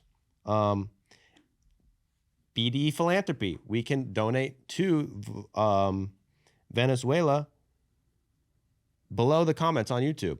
We will do the fundraiser for Venezuela again, which we did last week. And we raised a lot of money. Last week was very successful. Yeah. How much money did we raise? I don't know exactly, but like the fundraiser that I'm on is like a few $100s. It's up to 1,000, but it's not all from us. But any little bit helps, man. So if you're so inclined, drop a few bucks for Venezuela. And shout out to the Tigers. So the Tigers, even with 12 players currently on the IL, they are now just 3.5 games back of a playoff spot. I'm going to show this video of Troy Melton just meditating in the dugout while Jeff McNeil freaks out. He had struck out McNeil in the last at bat. Probably one of the funniest side-by-sides all year.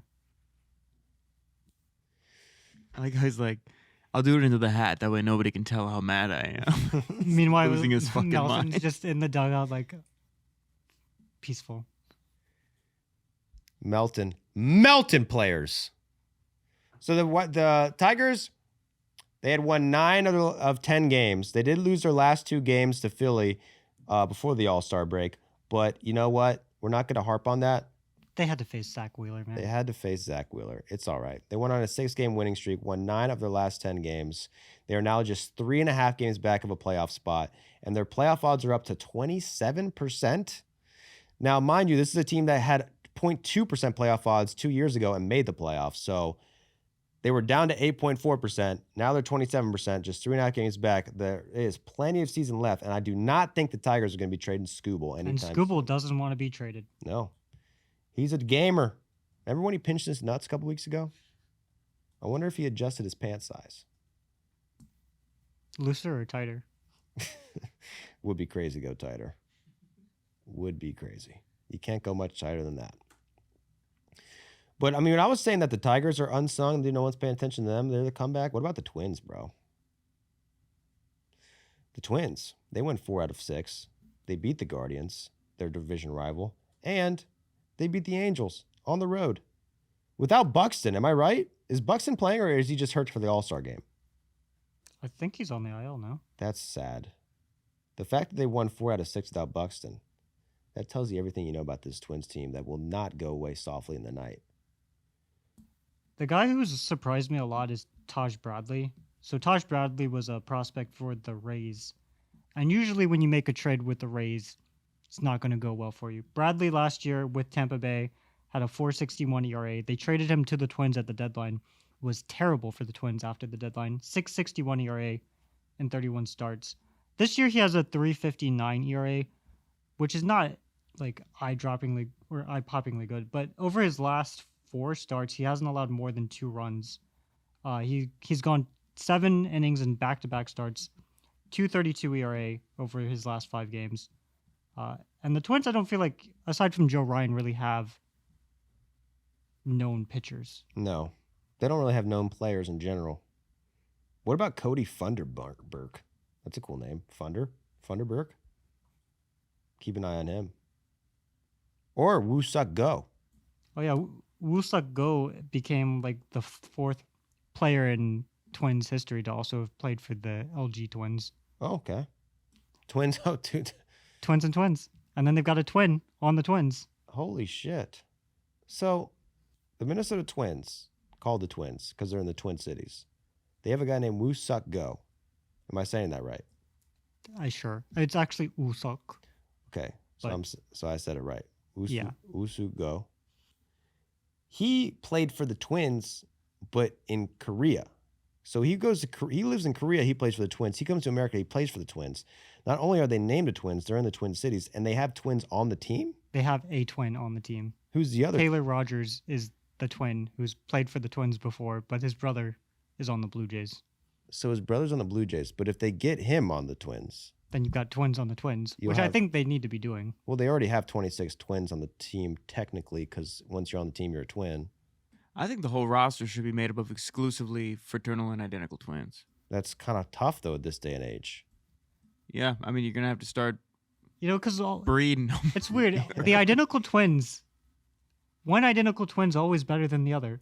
Taylor and Tyler Rogers, identical twins. Taylor Rogers was like a 1st-round draft pick. Tyler Rogers was like an 11th-round draft pick. He had to start throwing underhand to make the major leagues. Well, now, isn't the underhand guy a lot better? Well, now he's a lot better. So the Twins have switched. But now, yeah, they've switched. The projections on them were initially swapped. And then Ian Anderson for the Braves, or former Braves pitcher, he has an identical twin brother. And that identical twin brother's never made the majors. What a pussy. Wait, sorry. Cut that out. That's not a big deal. Sometimes people are better at other things. Most people don't make the majors. Yeah. You know? I'm just like, if you're an identical twin, man, that's got to suck. Yeah, you screwed it, bro. Your identical twin's like a 1st-round draft pick, gets a $4 million signing bonus, and you're out there. You had the major. Do you guys have brothers? Yeah. Yeah. I'm not a twin, though. I'm not a twin either, man. I can't do any of the things my brother can do. I can't imagine looking exactly like him and not being able to do it. Does he mog you to death? You know, no, he's humble, too, because he's like a better person also. Oh. So the whole thing just sucks, dude. He's full of shit, this guy. The black sheep of the family, Jack Schwartz. You know it. Well, is he on a podcast about baseball? No. And actually, he's the black sheep. My family's a bunch of tyrants. Oh, so they like you more because you're... Oh, I see what you mean. So everyone in your family sucks except for him, so he's actually the black sheep. Exactly. That's what you're saying. Exactly. Respect. Gotta respect it. Speaking of things that suck, the Royals. Kansas City Royals. They have broken the record. They have been crowned. The Royals have been crowned the worst team in baseball. Officially got swept by the Orioles and now have the worst record in baseball. They did have a fun thing happen though. Tyler Tolbert. This is a fucking insane shit. This is cool shit. This is awesome shit. So Tyler Tolbert, this guy, 9-hole hitter on the worst team in MLB. He is the worst hitter on the worst team in MLB. Spent 8 years in the minors. Never once put up a season with an OPS over 755 in the minors. He's played in 70 major league games his entire life. He's facing the Phillies. This is only his 10th game he started the entire year. Again, the 9-hole hitter on the worst team in baseball. Starts a game against Jesus Luzardo. Knocks a 74-mile-per-hour single off the bat. Luzardo can't field it. It's ruled a hit.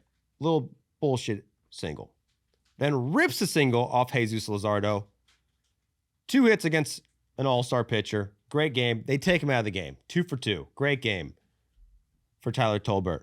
Next game, infield single off Christopher Sanchez. He hits this 63.3 miles per hour off another elite starter. That's 3 hits in a row.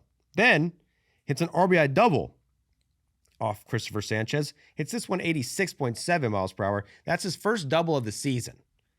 It's 4 hits in a row for this guy. Next at bat, hits his first home run of the season off Tanner Banks. All of a sudden, this guy's a trip away from the cycle, all right? That's 5 hits in a row for him. Wow. Comes up again, hits a ground ball to third, hits it 50.6 miles per hour. They can't field it. Another infield single. Then comes up again, gets to face a position player, hits a 36.2 mile per hour fastball for another single. So after this, he goes 5 for 5 in this game. That's 7 hits in a row for him. He has more hits in these 2 games, a game and a half, than he has all season. So only had 7 hits going into this game against the Phillies. Plays a game and a half, has 7 hits in 12 innings of baseball. Literally matched his entire season total in hits in a game and a half. Then faces the Mets the next day. First at bat, another homer off Kodai Senga, who basically is a position player at this point. Senga sucks. That's his 8th straight hit. 8 straight plate appearances with a hit. Faces Senga again. Fucking sneaks a single in front of the right fielder. That is 9 straight hits for this guy. Comes up again in the 5th. Hits a ground ball to third. Beats it out. That is 10 straight hits for this guy. Next inning comes up again. Hits it to third, gets past Bo Bichette. This is ruled a hit. It's his 11th straight hit, and like 6 of them are infield singles, right? Comes up. The record for consecutive at-bats with a hit is 12. This guy has 11. Granted, has 7 hits all season. He has 11 straight hits in a row. He is 1 hit away from tying the record for most consecutive at-bats with a hit. Only 3 players in MLB history have done it. Comes up in the 7th. Check swings at a pitch, accidentally hits this pitch fair, beats it out, has 12 straight hits, sets an MLB record for 12 at-bats with 12 straight hits. He's coming up again to break the fucking record, this guy. Pops up, loses the streak. But what a fucking streak for Tyler Tolbert. Fuck, dude. Do you have the video of the check swing? Play this last hit. This is for MLB history. Been infield hits. Yes. Go, Tyler.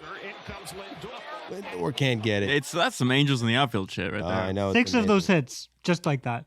Great, like that, like complete accidental nonsense. Nah, mistakes, they were on purpose, bro.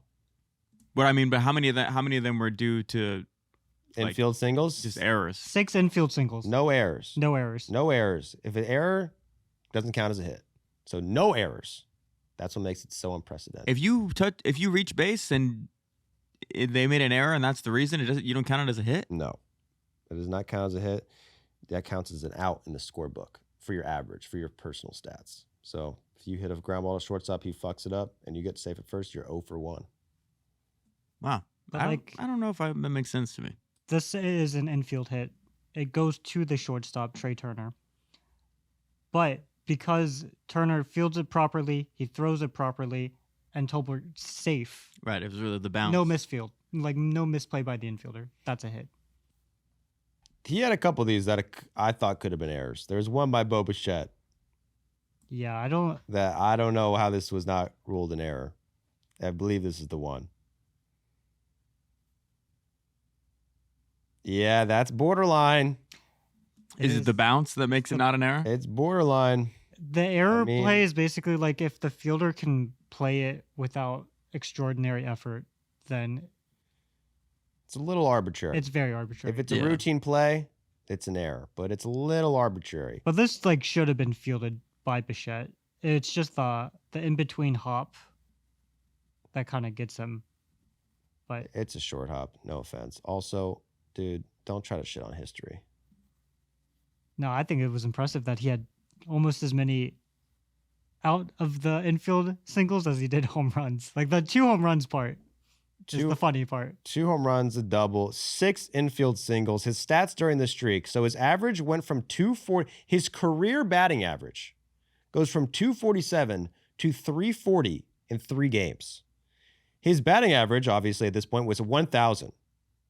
During this stretch, his batting average was 1,000. His expected batting average was 406.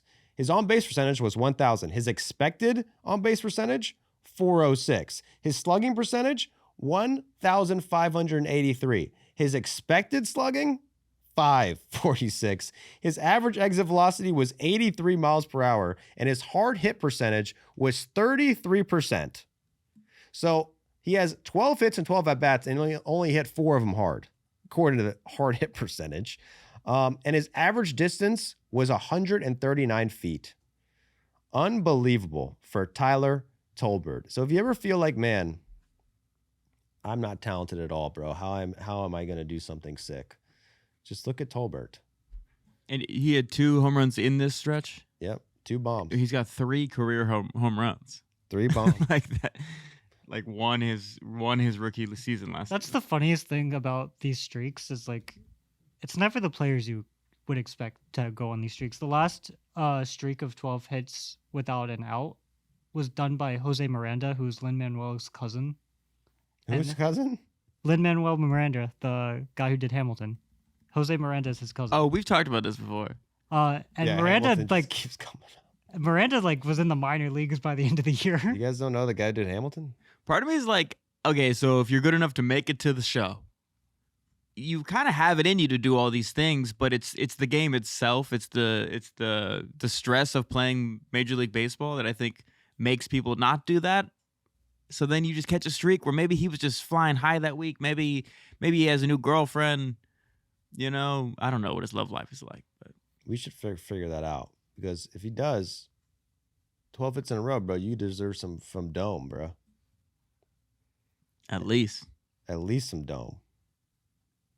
I'm going to his Instagram right now. He's married. He's engaged. Engaged or married? He's engaged to his Rock and his best friend 30 weeks ago. A great rooftop proposal. And it's like, once you got your Rock, bro, that's when you can really focus in and go 12 for 12, bro. Shout out to Tyler Tolbert, who had a great fucking week for the worst team in baseball, man. Maybe he comes to the Braves. Birmingham's own. Let's go. Okay, well, speaking of, let's hit this off to a brand deal.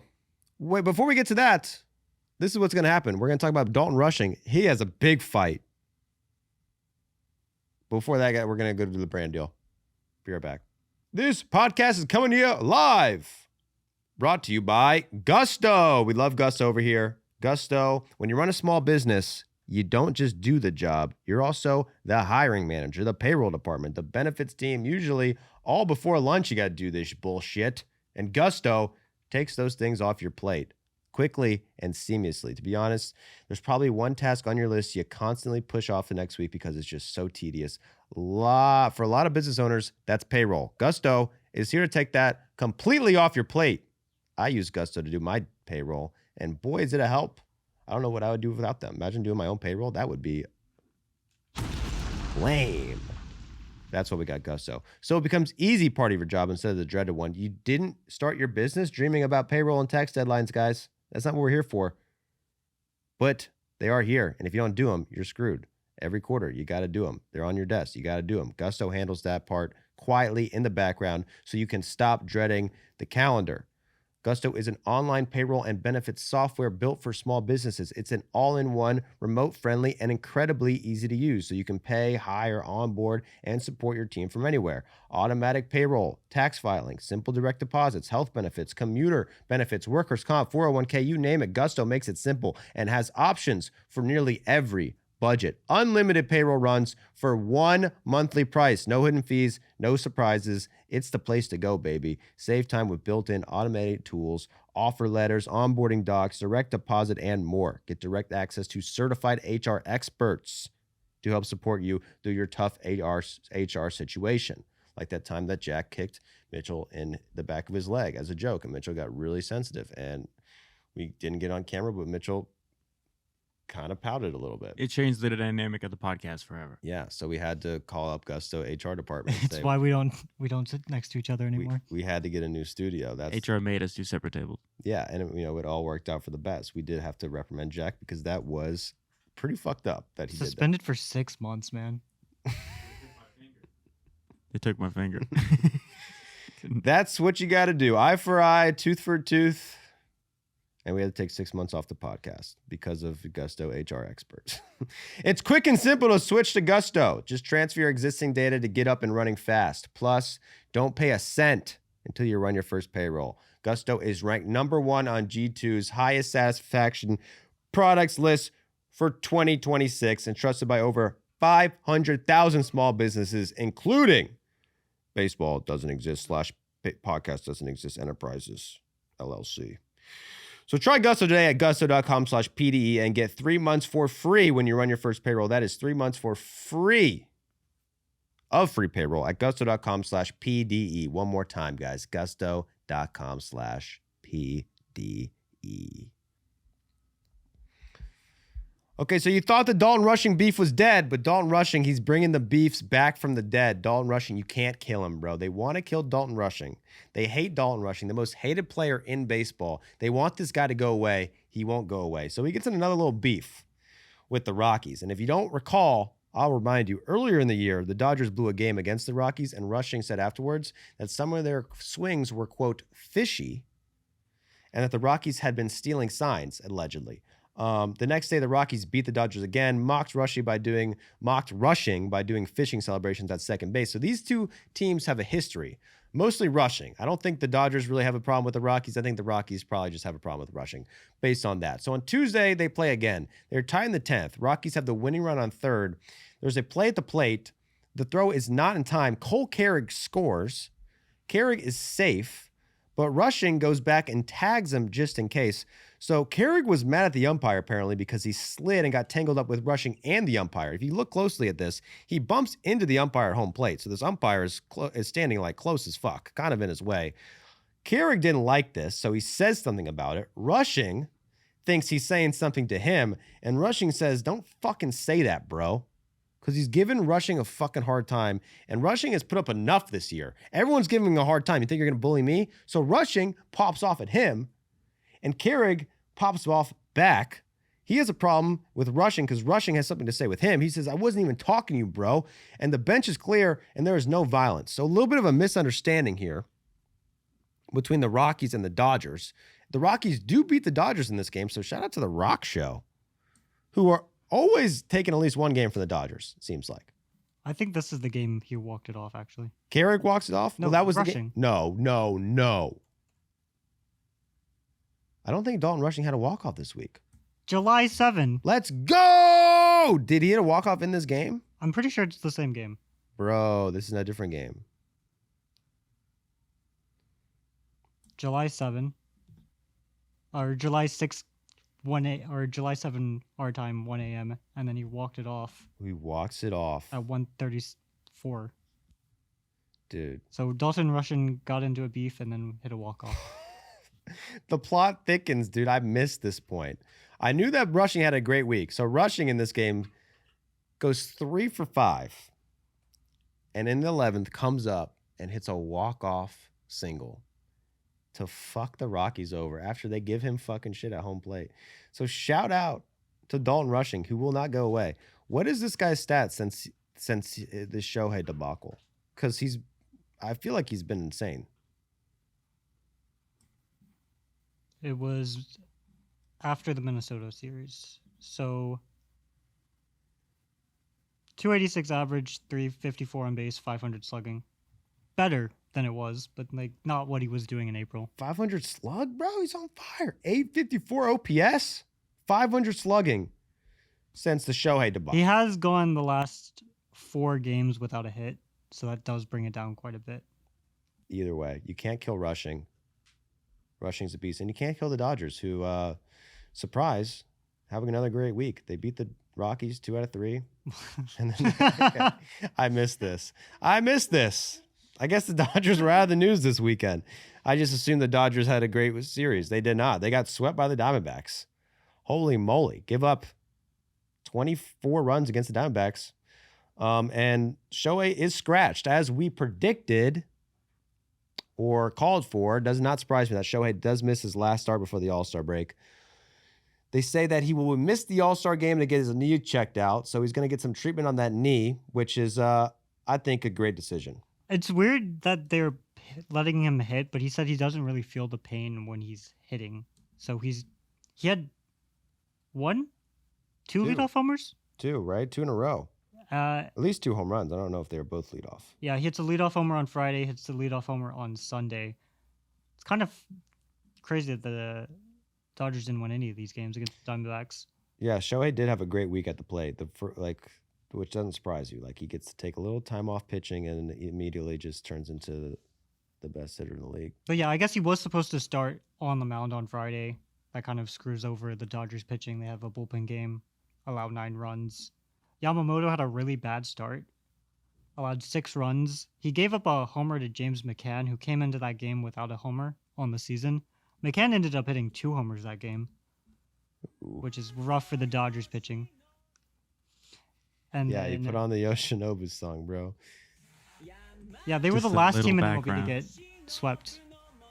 So the first sweep of the year for the Dodgers, right before the All-Star break. They're all going to the All-Star game. They're already checking in. They're looking what to do in Philadelphia before the All-Star game. They're not even thinking about baseball. They're going to the Rocky Steps. Rocky Sasaki in Philadelphia. So Yamamoto's an all-star, Freddie Freeman's an all-star, Shohei's an all-star, Justin Robletsky's an all-star, Max Muncy's an all-star. Who else is an all-star? They have 1, 2. Andy Paz is an all-star. That's 3. Shohei Ohtani, that's 4. Then they got Robletsky, that's 5. Yamamoto, that's 6. That's 6 players on the all-star team. Got to be a record for this year. That's the most this year for sure. And they are the best team in baseball. They have the best wins in baseball, the highest run differential in baseball. They have the best player in baseball. Phillies also have 6. Phillies have 6 as well. And Should have been 7. 6, 7. Best starting pitching staff in baseball. Best offense in baseball by OPS. Pretty good team, the Dodgers. Hopefully they win the All-Star game. I think they will. But let's give credit where credit's due. The Diamondbacks sweep them. Is this going to turn their season around? They've won 4 in a row. 2 games above 500. 2 games above 500, 2.5 games back behind a playoff spot. They are above the Padres by 1 game. I mean, how the fuck did you? I obviously missed this completely. How did they do that? Was it the offense? Was it the pitching? I mean, it was both. They only allowed what, like an 8 runs on the series. Erod had a game where he allowed back-to-back homers to start the bottom of the first, and then he did not allow another run the rest of the game. And then, James McCann having a 2-homer game out of nowhere. James McCann, I think I'm a little hung up on that, to be honest. James McCann had 70 at-bats before Friday or Saturday, and then he hits 2 home runs off the Dodgers. When you're hot, you're hot. When you're not, you're not. Oh, Tim Tawa. I have this in the notes for the Diamondbacks, but Tim Tawa had 6 hits dating back to April 30th. For that stretch of time, just 6 hits, and then he has 7 hits against the Dodgers this weekend. Hey, bro. People wake up for the Dodgers. They want to beat the Dodgers, and that was kind of a must-win series. I shouldn't say a must-win series, but that was a big series for them. They go above 500 because of it. I'm sure their playoff odds jumped a pretty decent amount because of a 3-game sweep in LA. They win 4 in a row going into the All-Star break. Eduardo Rodriguez is an All-Star. Him and Corbin Carroll will represent the Diamondbacks, but that's a big comeback for Eduardo Rodriguez, who was dog shit for his first 2 seasons with them. So some things to be excited for if you're a D-Bags fan. Also, Brandon Pfaadt has been really good since being recalled from the minors. They sent him down. They tried to use him as a reliever. Wasn't working out. They sent him to the minors. He got called back up at the very end of June. And in his 3 starts, he's allowed 3 runs. So that's a 1.72 ERA in his last 3 starts, after basically not being good enough to cut the Diamondbacks rotation or their bullpen.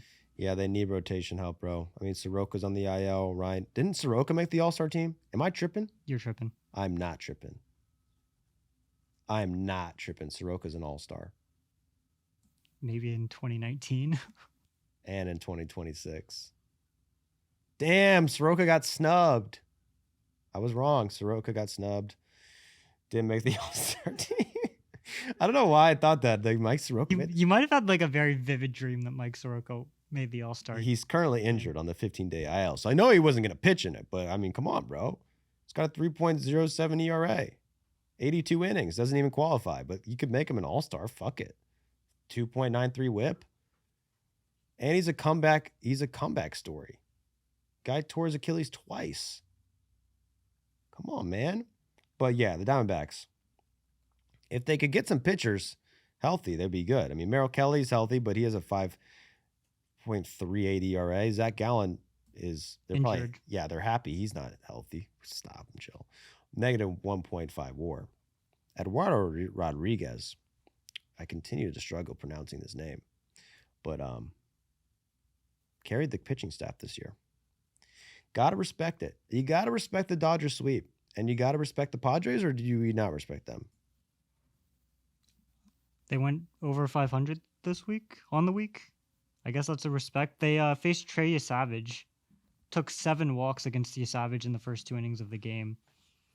You got to be feeling pretty good. Then Walker Buehler can't get out of the 3rd. No. Those 2 pitchers are the first in history to have 11 combined walks without having 11 combined outs from Optastats. See, I think there's probably something wrong with the baseball. They did win that game, though. Something's wrong with the baseball, bro. How do you walk that many freaking guys? And then Manny Machado, did you see this? His batting average is above 200. Let's go. I found this on Reddit.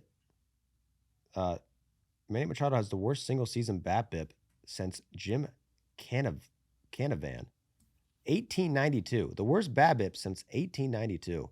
Do you think James Canavan was just like, man, I'm getting so unlucky? And his teammates were like, dude, shut the fuck up, man. Just hit the ball. He's like, no, they keep catching everything. I mean, I don't know.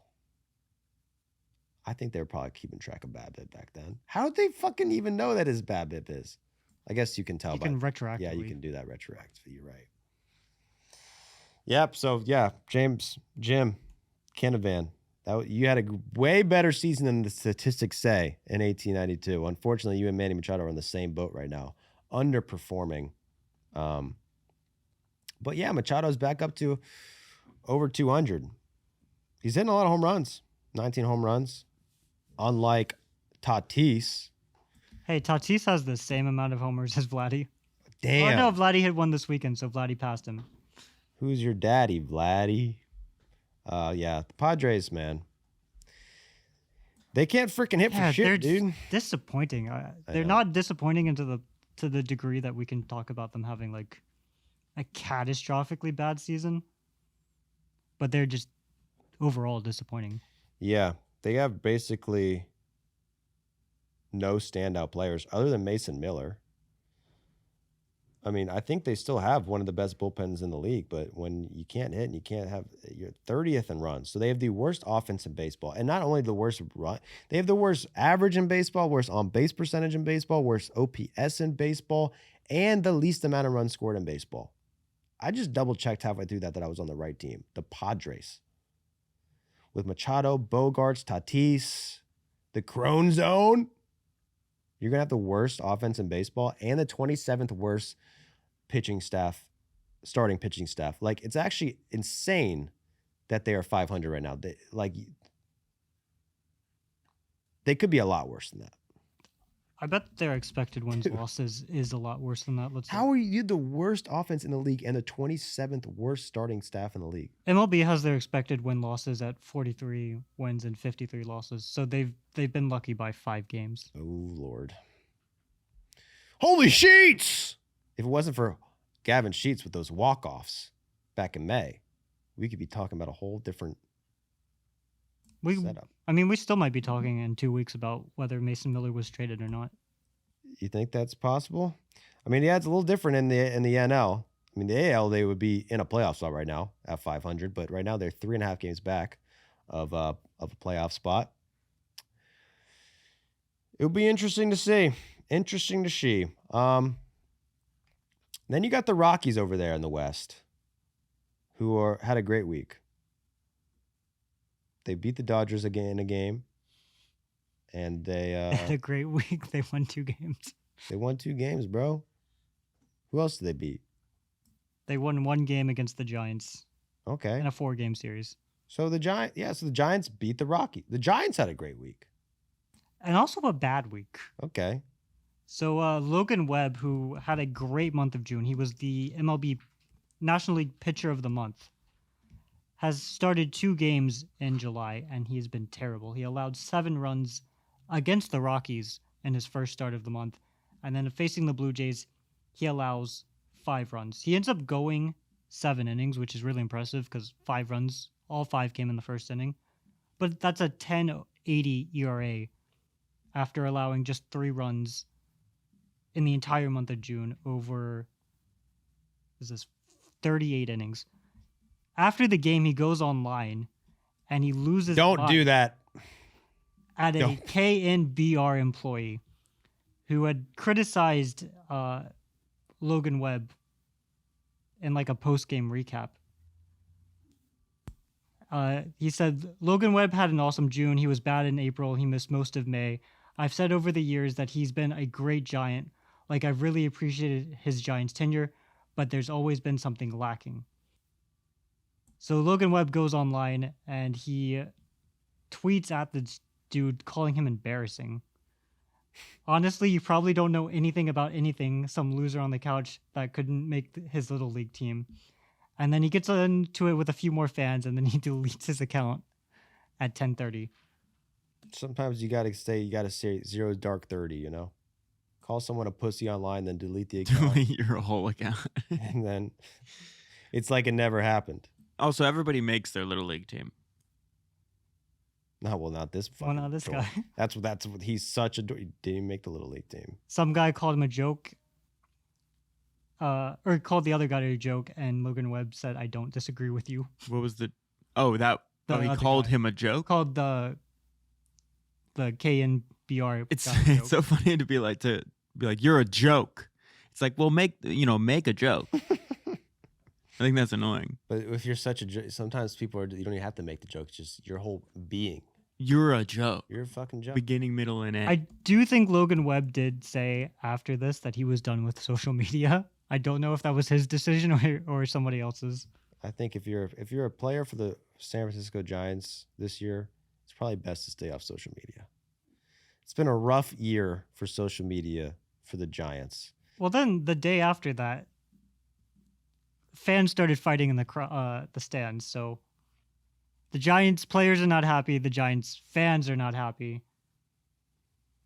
And then they won 3-4 against the Rockies. Well, that doesn't count. We lost Logan Webb's Twitter. Okay, that's the biggest loss.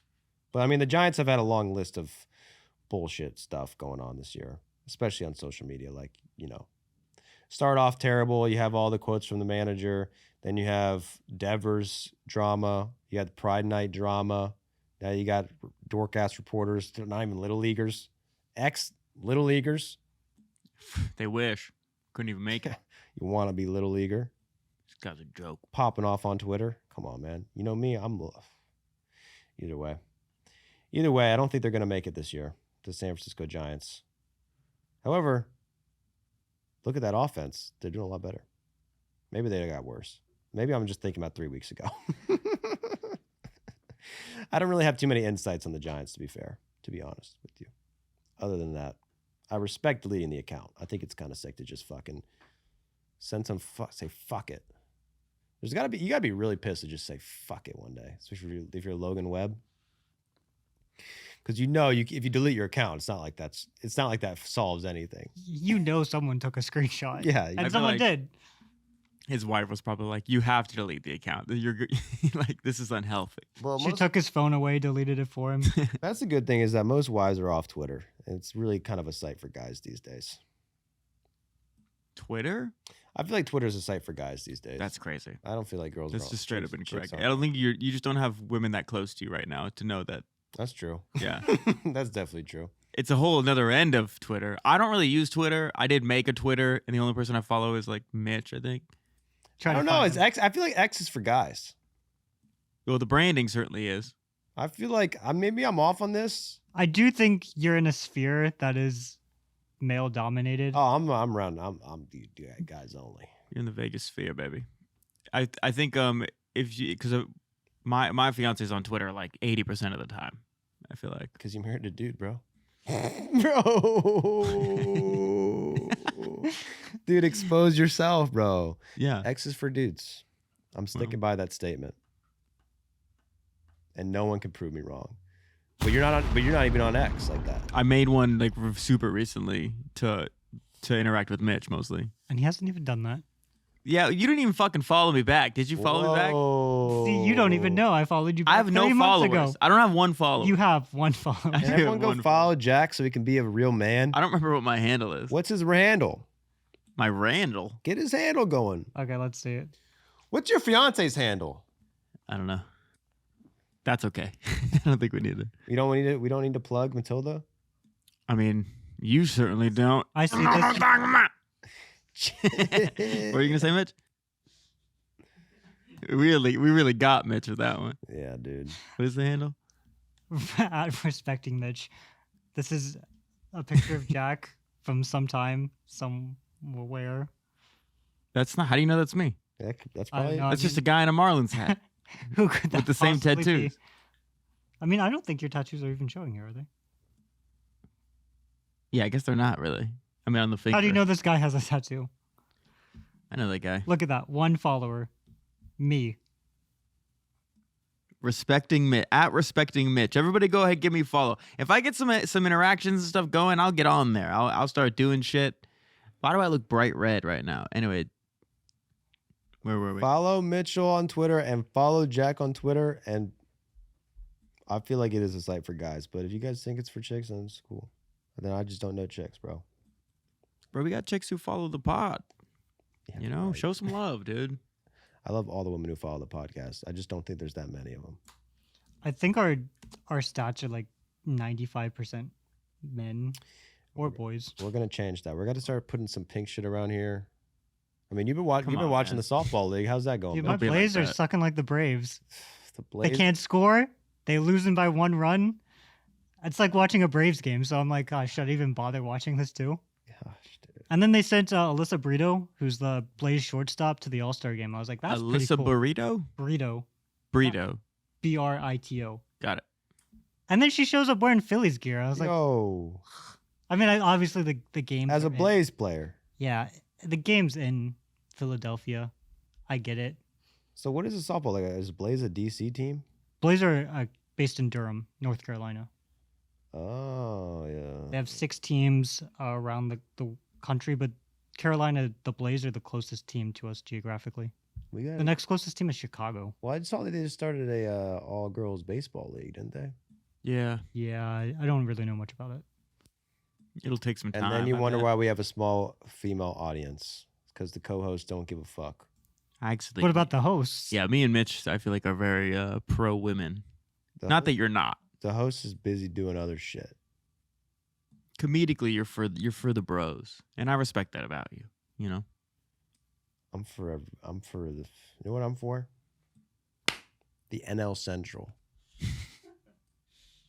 I identify as the NL Central. That's my gender of choice.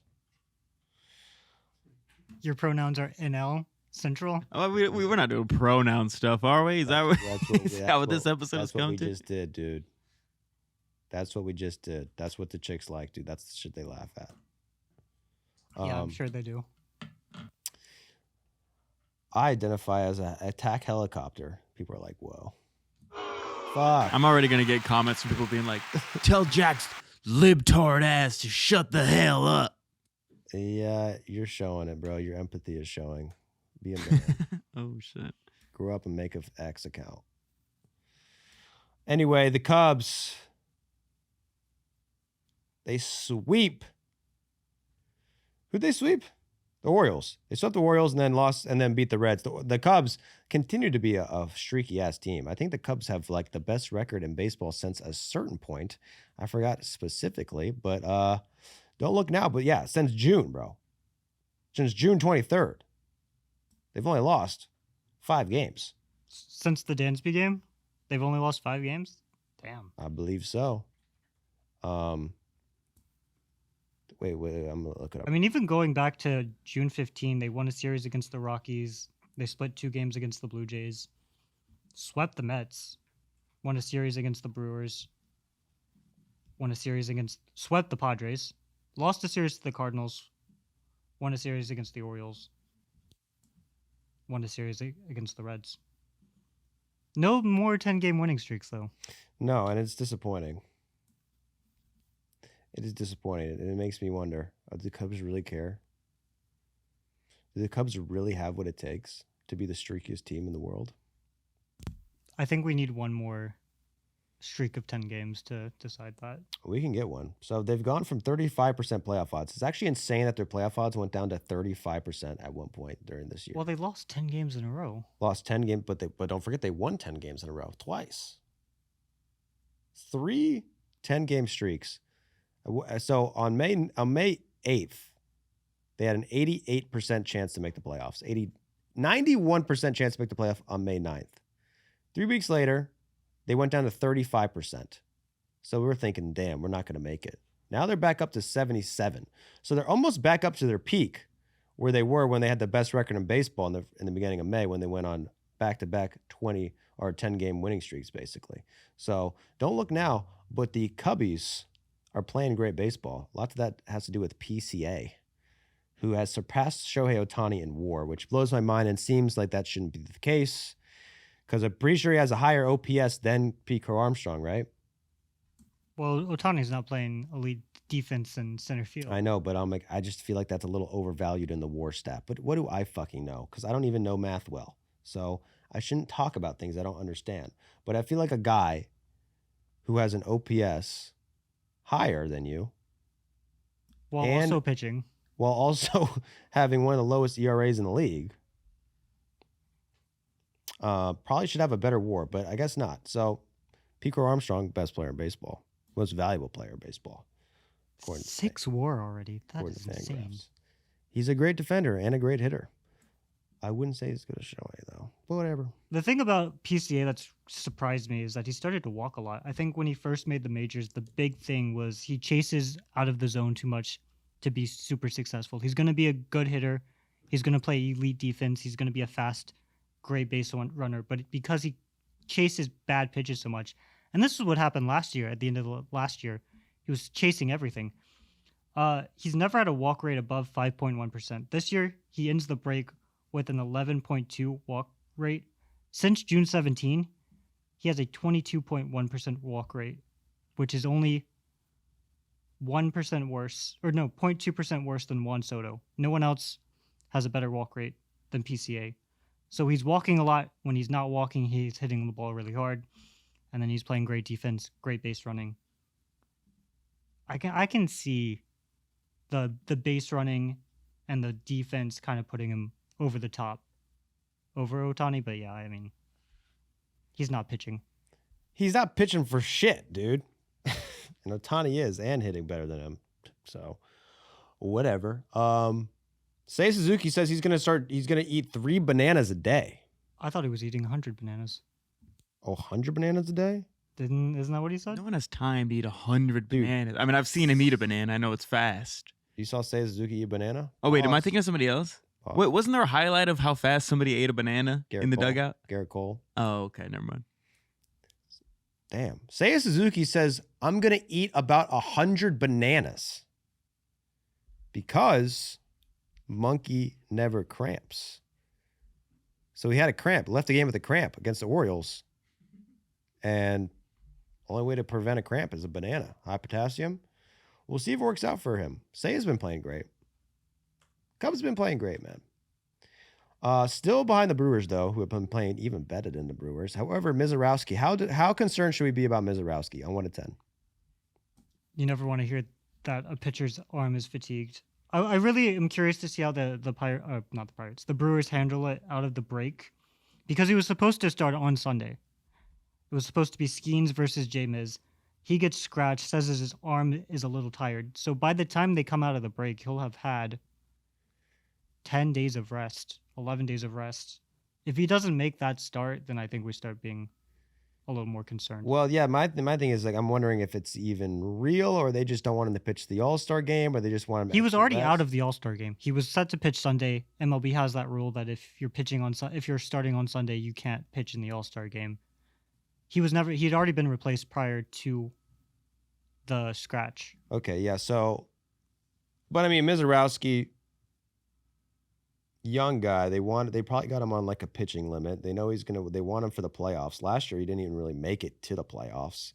He's already at a career high in innings pitched. He's pitched 111 innings this year.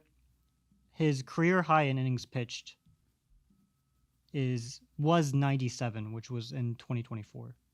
So he's already, or I guess last year in 2025 he pitched, what is that, 123, 129. So he's not actually, but he's getting close to his career high in innings pitched. Yeah. So part of me thinks like, hey, maybe they're just kind of making up an arm fatigue when it's not a real injury. They just want to rest him a little bit. Who fucking knows? I do know in his last 4 starts, he's given up at least 1 run in every start. He's also started to allow more homers. So against the Cardinals, he bounced back, but he allowed 2 home runs in the first 3 innings of the game. Second straight start, he had allowed 2 homers. And that crazy stretch between May 1st and... God, how long did the streak go? I don't know. June 12th, he allowed 0 home runs. And now he's allowed 5 home runs over his last 3 starts. Balls are juice, Mitch. Yeah. Balls are juice, bro. So a little bit of regression for Mizorowski. Hopefully it's not too concerning with the shoulder fatigue or the arm fatigue or whatever. Hopefully it's a vague injury. I don't know. I don't know Mizorowski personally. If I did, I'd ask him and I'd get the straight answer from him. Kyle Harrison also has elbow soreness. He pitched 4 innings, and I don't know if they've placed him on the IL yet, but it was in the discussions. So the Brewers' top 2 pitchers are down for the count for the time being. Oh yeah, they did end up putting him on the IL. So Harrison's on the IL. J-Miz might not be healthy. They won 4 out of 5 in St. Louis, though. 5 games in St. Louis? Yeah, one of them was a makeup game. 4 out of 5 in St. Louis. Get swept by the Pirates, though. So they get swept by the Pirates. That's another. Hey, who are you more worried about? J-Miz or Skeens? I mean, I'm not worried about Skeens right now. He's Really? had back-to-back wins. Okay. Didn't do that for 9 starts. Back-to-back. So he had 2 wins this week for Paul Skeens? 2 wins for Paul Skeens. He beat the Braves. And then he called Ryan O'Hearn selfish, jokingly, and people didn't get the joke. And then he beat the Brewers. So Paul Skeens goes 9 starts, doesn't get a single win, and then this week he gets 2 wins. 2 wins in 1 week. He got 26 runs of support, though. And well, in his last 11 games, he has a 4.94 ERA, though. And have you seen the stats about his velocity? that it's going down. Yes. Yeah. So that's not concerning you? He's still throwing harder than most pitchers ever could. But he's throwing less hard than he was. And the Just other saying. expected numbers are not. His expected numbers aren't bad. His defense sucks. He allowed 2 runs in both of his last 2 starts. He's not injured. He's not injured. Jacob Mizorowski technically injured. So you're more worried about the Miz kid. I got to respect it. Will Skeens pitch in the All-Star game? No, because he pitched on Sunday. God. All-Star games lost a lot of juice, bro. All the stars aren't playing. I will be honest. All-Star game this year, not a lot of juice. Home Run Derby, that's going to be sick. Home Run Derby's got juice. I think it's going to be Harper, Schwarber in the finals. Who knows what the fucking format is anymore? That shit changes every year. They changed it this year where it's like the first. Let me see if I can remember. The first round is like that blitz where it's just the pitcher doesn't even wait for the ball to land, even though they are supposed to. And then the next round is the out system, which we grew up on. Mm-hmm. Okay. I'm rooting for Schwarber or Harper. I'm rooting for Schwarber over Harper. Okay, well, I'm rooting for Harper. Harper, did you see who's pitching for him in the home run derby? They're the Dodgers guy. He pitched for Teoscar Hernandez. Hernandez won the home run derby. He was the pitcher in last year's All-Star shootout. The home run derby off or whatever you would call it. Schwarber won that, and now he's pitching to Harper. Ooh, but maybe he sabotages Harper because he's a Dodgers guy. A lot of storylines going into this one, folks. Anyway, Connor Griffin also injured, hurt his finger too. That's 2 rookies, not rookies, but that's the same thing Robin Anthony had. Their ring finger. Connor Griffin is already married at 20 years old. Is that related? Was he wearing a wedding ring? I saw that he was. Did that hurt his finger? We don't know. Not a doctor. Don't play one on the internet. Either way, the Pirates sweep the Brewers. Did lose a series to the Braves, but sweeping the Brewers, bro, that's a big fucking... Well, it's because of Esmerlin Valdez, who had 3 homers on Saturday in a doubleheader, 8 RBIs. The Pirates only scored 11 runs, so he had 8 of the 11 runs produced in that game. Esmeralda Valdez. Yeah, that was the grand slam, right? The go-ahead grand slam. Yeah, that was the grand slam. Huge clutch hit. Esmerlin Valdez has been insane to start his MLB career. So he's 22 years old. He's played 28 games this year. He already has 10 home runs, 27 RBIs. He's hitting .309 with a .371 on base percentage and a .713 slugging. And he had another double on Sunday, so he kept hitting. Might be the reason the Pirates are tied with the Nationals in runs scored right now. I mean, it is insane that the Pirates have the #1 offense in baseball. Who would have thought? Ryan Reynolds, beasting. Ozuna came back and has actually hit well, I believe. He hit a homer yesterday. Yeah. Ryan O'Hearn, 10 RBIs in 1 game. That'll help. Just need to get O'Neal Cruz back, and we're going to the World Series. Dude, Connor Griffin's a 60-day IL? I didn't think it was that serious. I think it was like a 6 to 8 week recovery, and by the 6 weeks, you're already pretty much there. Okay, well, Connor, we'll see you later, buddy. Rest up, and we got the watch. See you in Valhalla. Go Pirates! Pirates are my sleeper pick for America's team. Right now, they are sleeping in the depths, waiting to become America's team. I want to go back to Pittsburgh and watch them play the Braves, but that happened last week and I wasn't able to go. I just love going to the ballpark, bro.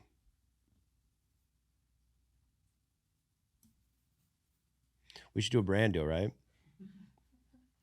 Let's do it. Let's kick it today's sponsor. That might help you go to the ballpark. That's going to get you to the ballpark. This podcast episode is brought to you by SeatGeek. A lot of crazy live events going on. Home Run Derby tonight. No, it's not. It's tomorrow. I will not be going. But if I was, you know what I do? I go to SeatGeek.com and get some freaking tickets because that's where I go to get all my tickets. I just used it on Saturday to see the Nationals versus the Yankees. Oh, my gosh. Were you there, Mitchell? I didn't go to any games this week. You missed it, bro. It was a great day at the ballpark, and thank God I had SeatGeek to get me in for a great deal. So shout out to SeatGeek. Over 35 million downloads. SeatGeek is the #1 rated ticketing app. If you haven't used it yet, you are way behind. There are over 70,000 events listed on SeatGeek. That's concerts, sports, festivals, and more. You could see a damn play if you want to on SeatGeek. I think so. Right here, you could go see Beetlejuice the musical. Oh my gosh, the guy from Howard Stern. He's a musician. He's a musician. Yeah, that Beetlejuice. Beat. I'd pay for that, man. I'd pay for that. So MLB's in full swing. I don't know if you guys heard, but baseball, it's a beautiful day at the ballpark, bro. I almost cried at the Nats game, bro. The energy was so right. Such a good game. It was hot, but I still loved it. I got a hot dog, and I just watched the Nationals blow a game, and it was fun. There was a lot of Yankees fans there, and the energy was just right, bro. There's nothing better than a day at a ballpark, bro. If you haven't been to at least, I would say, 5 MLB games this summer, depending on where you are, you're missing out. So go to an MLB game, go on SeatGeek and get the MLB game tickets, or go on SeatGeek and get the NFL games tickets because that schedule's out. Or if you want to be a real baller, World Cup semis starting and the final. You probably won't ever get another chance in your life to go to the World Cup in America. So go to SeatGeek and maybe get a freaking World Cup ticket. Do something, all right? Stop being inside. Go out there and see an event. SeatGeek is MLB's official ticket marketplace. Your tickets are fully guaranteed and instantly fulfilled to your account after purchase. And that's why I love using them. They each ticket is rated on a scale of 1 to 10, so you know you're getting a good deal. The green dots mean good. The red dots mean bad. Do not buy a red dot unless you want to be, I don't know, maybe you do want to buy a red dot, but typically you want to stick to the green dots. Those are the better deals. Every ticket is backed by their buyer guarantee, so there's nothing to worry about. And right now, oh my gosh, they got a deal for you. With the PDE10 code, you get 10% off your next set of tickets at SeatGeek. That's not just one ticket. That's a set of tickets. PDE10 for 10% off your next set of tickets at SeatGeek. Any tickets with promo code PDE10, you get 10% off. You don't need to be a first-time buyer. Just use PDE10 at SeatGeek, and you will get 10% off. You'd be dumb not to do it, all right? Just go to SeatGeek, get the app, put in PDE10 and get 10% off any set of tickets. Make sure you click the link in the description, download the app, and have the code automatically added to your account for 10% off your next set of tickets. That is PDE10 at SeatGeek. Thank you. Another great stadium. Cardinals, their stadium, Busch Stadium. Cardinals lost 4 out of 5 to the Brew Crew. Then they beat the Braves. They keep beating the Braves, bro. They do sign J.J. Weatherhole. I need cash now. Not anymore. 8-year, $112 million for J.J. Weatherholt. That's J.G. Weatherholt. 877 cash now. $112.5 million worth of cash for him. Cardinals fall below the Pirates, though. Are you concerned about the Cardinals? I've never been that high on the Cardinals, even though they did just beat. And I take that back. They did not fall behind the Pirates in the standings. That's just the playoff odds. Sorry. Aren't they like 2 games? They have 2 fewer losses, but they have the same amount of wins. So they're a half game up. Or is that a full game? Full game. I stand corrected. The tarps off section lives on. It really does. I thought it would kind of die down, but dude, all throughout yesterday's Braves game, I was just hearing, take it off, take it off. So the Nats game, they had a whole tarps off section of the Nats game on Saturday. It's spread like wildfire. How many All-Stars do they have this year? The Cardinals. They got Jordan Walker. Did Ivan Herrera? Yeah, Ivan Herrera made the All-Star game. He was Ohtani's replacement. Let's go. But is that the only 2? And then they have Riley O'Brien, their closer. Riley O'Brien. Wasn't familiar with your game. I thought Ryan Helsley was the closer. The Orioles pitcher? They replaced Ryan with a Ryan. Riley. Oh, sorry. I'm just so fucking fried right now. So Riley O'Brien with a 3.43 ERA is the closer for the National League All-Star team. Not the closer, but that's kind of... Is that not weird to you? I think he has had a cold stretch. For a while, he was like up there with Mason Miller, but Looks like starting in June, he kind of had a rough patch. Well, you made it, man. What are you going to do? You're a star. Yeah, why is he an all-star and not Dylan Lee? The Cardinals didn't need another rep. Yeah, it's corruption. It's straight up corruption, bro. It's injustice. It's corruption. It's probably FIFA. Do you think FIFA, in between the games, they get bored and they're calling up Rob Manfred? I heard they're Messi's favorite team, the Cardinals. And you know how FIFA is. I'll send him an email. Thank you. All right. Anything else on the Cardinals? God, nothing. I don't have much for them other than Lars Nootbaar is back. I'd love to see that. Lars Nootbaar. He's been back for a while, but 3-run home run. Come on. Respect it. And then the Reds, who, they might be sellers. Except I doubt it. Because they kind of like to stay even pat. But they have fallen to last place by a lot. The Reds right now are 9 games under 500, 11 games under 500, 15 and a half games back. I think they're starting. They're in sellers territory. Yeah, but who do they sell? JJ Bleday. JJ Bleday, baby. It's true, but it's like, yeah, I feel like their best players are all under team control guys you wouldn't want to sell. Are they kind of in the same position the Braves were last year, where the Braves sucked and they had 2 guys they could have traded, but that was it?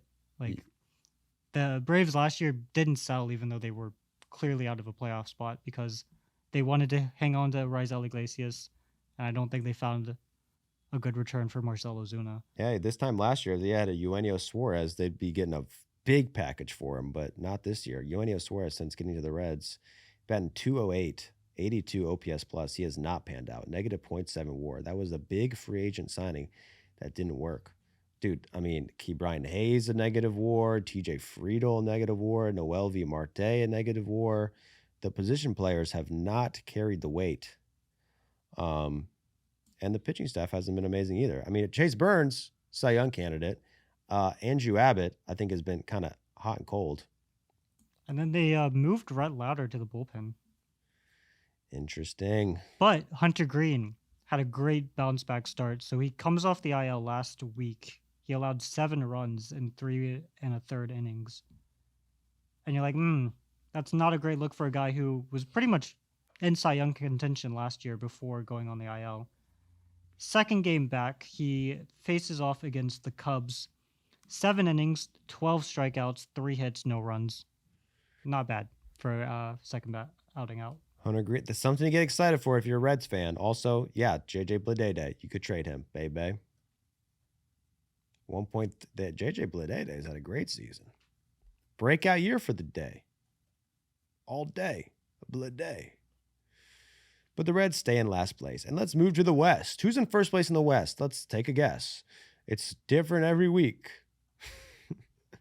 It is the Rangers. The right? Rangers, yeah.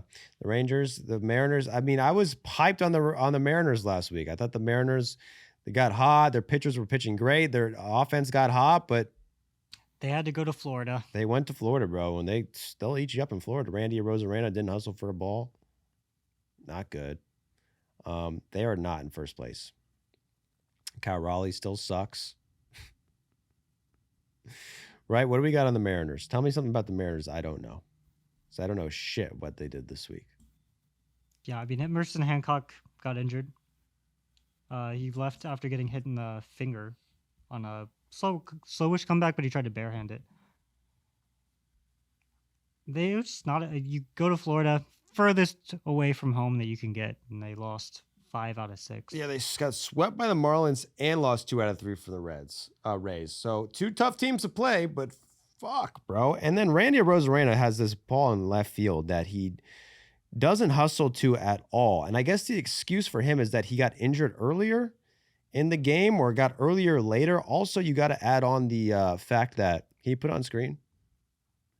Also, you got to add on the fact that they still have a bullpen on the field in Tropicana, which is But hilarious. This man knows this field well. Yeah. He only played left field for the Rays, I think. I don't know if he ever played any other positions. That's true. But maybe there was a conversation beforehand. Hey, dude, you're injured. Remember, there's bullpens over there. If there's a ball, don't hurt yourself. However, it is a bad look. And next batter, Cedric Mullins, hits a bomb. So that cost them a game. And they ended up losing by 5 runs. So I don't know if that cost them the game. But It makes a difference, though. it is a weird vibe for Randy. I mean, how's Randy's season? He had that hot streak. But I haven't been checking on him since then. The whole Mariners offense recently has been horrid. I think they have the fewest runs scored since the beginning of June. Well, if not the fewest, then up there with the fewest. And then since the middle of June, I think Fuzzy did a search on this, but like since I want to say June 17th, they had the fewest runs scored by like 20 runs. not good. Randy Rosarena has really been the only good offensive player other than Canzone. Speaking of Canzones. What do you think is going on with Cal? You think is he still what did he have, an oblique injury or something? He did have Early this he had the oblique. He came off the injured list. I'd never injured my oblique, so I don't know if that's the reason why or what, but yeah. The type of thing that I think could definitely affect your power, at least. Is he making contact? Well, Mitchell, that's up to Mitchell to decide. It's up for me to decide. Is Cal Raleigh making contact? What's his strikeout numbers? Well, he's got a 67 OPS plus, which is terrible. He's got a 310 slugging, which is terrible. So he's not hitting it far. But He has a 30.9% whiff rate, which is 18th percentile. So he's not the worst at making contact, but he's not good at making not contact. big dumping. he needs to make more contact and needs to make harder contact. You know what's funny though? Last year he had a higher whiff rate. So he needs to make less contact.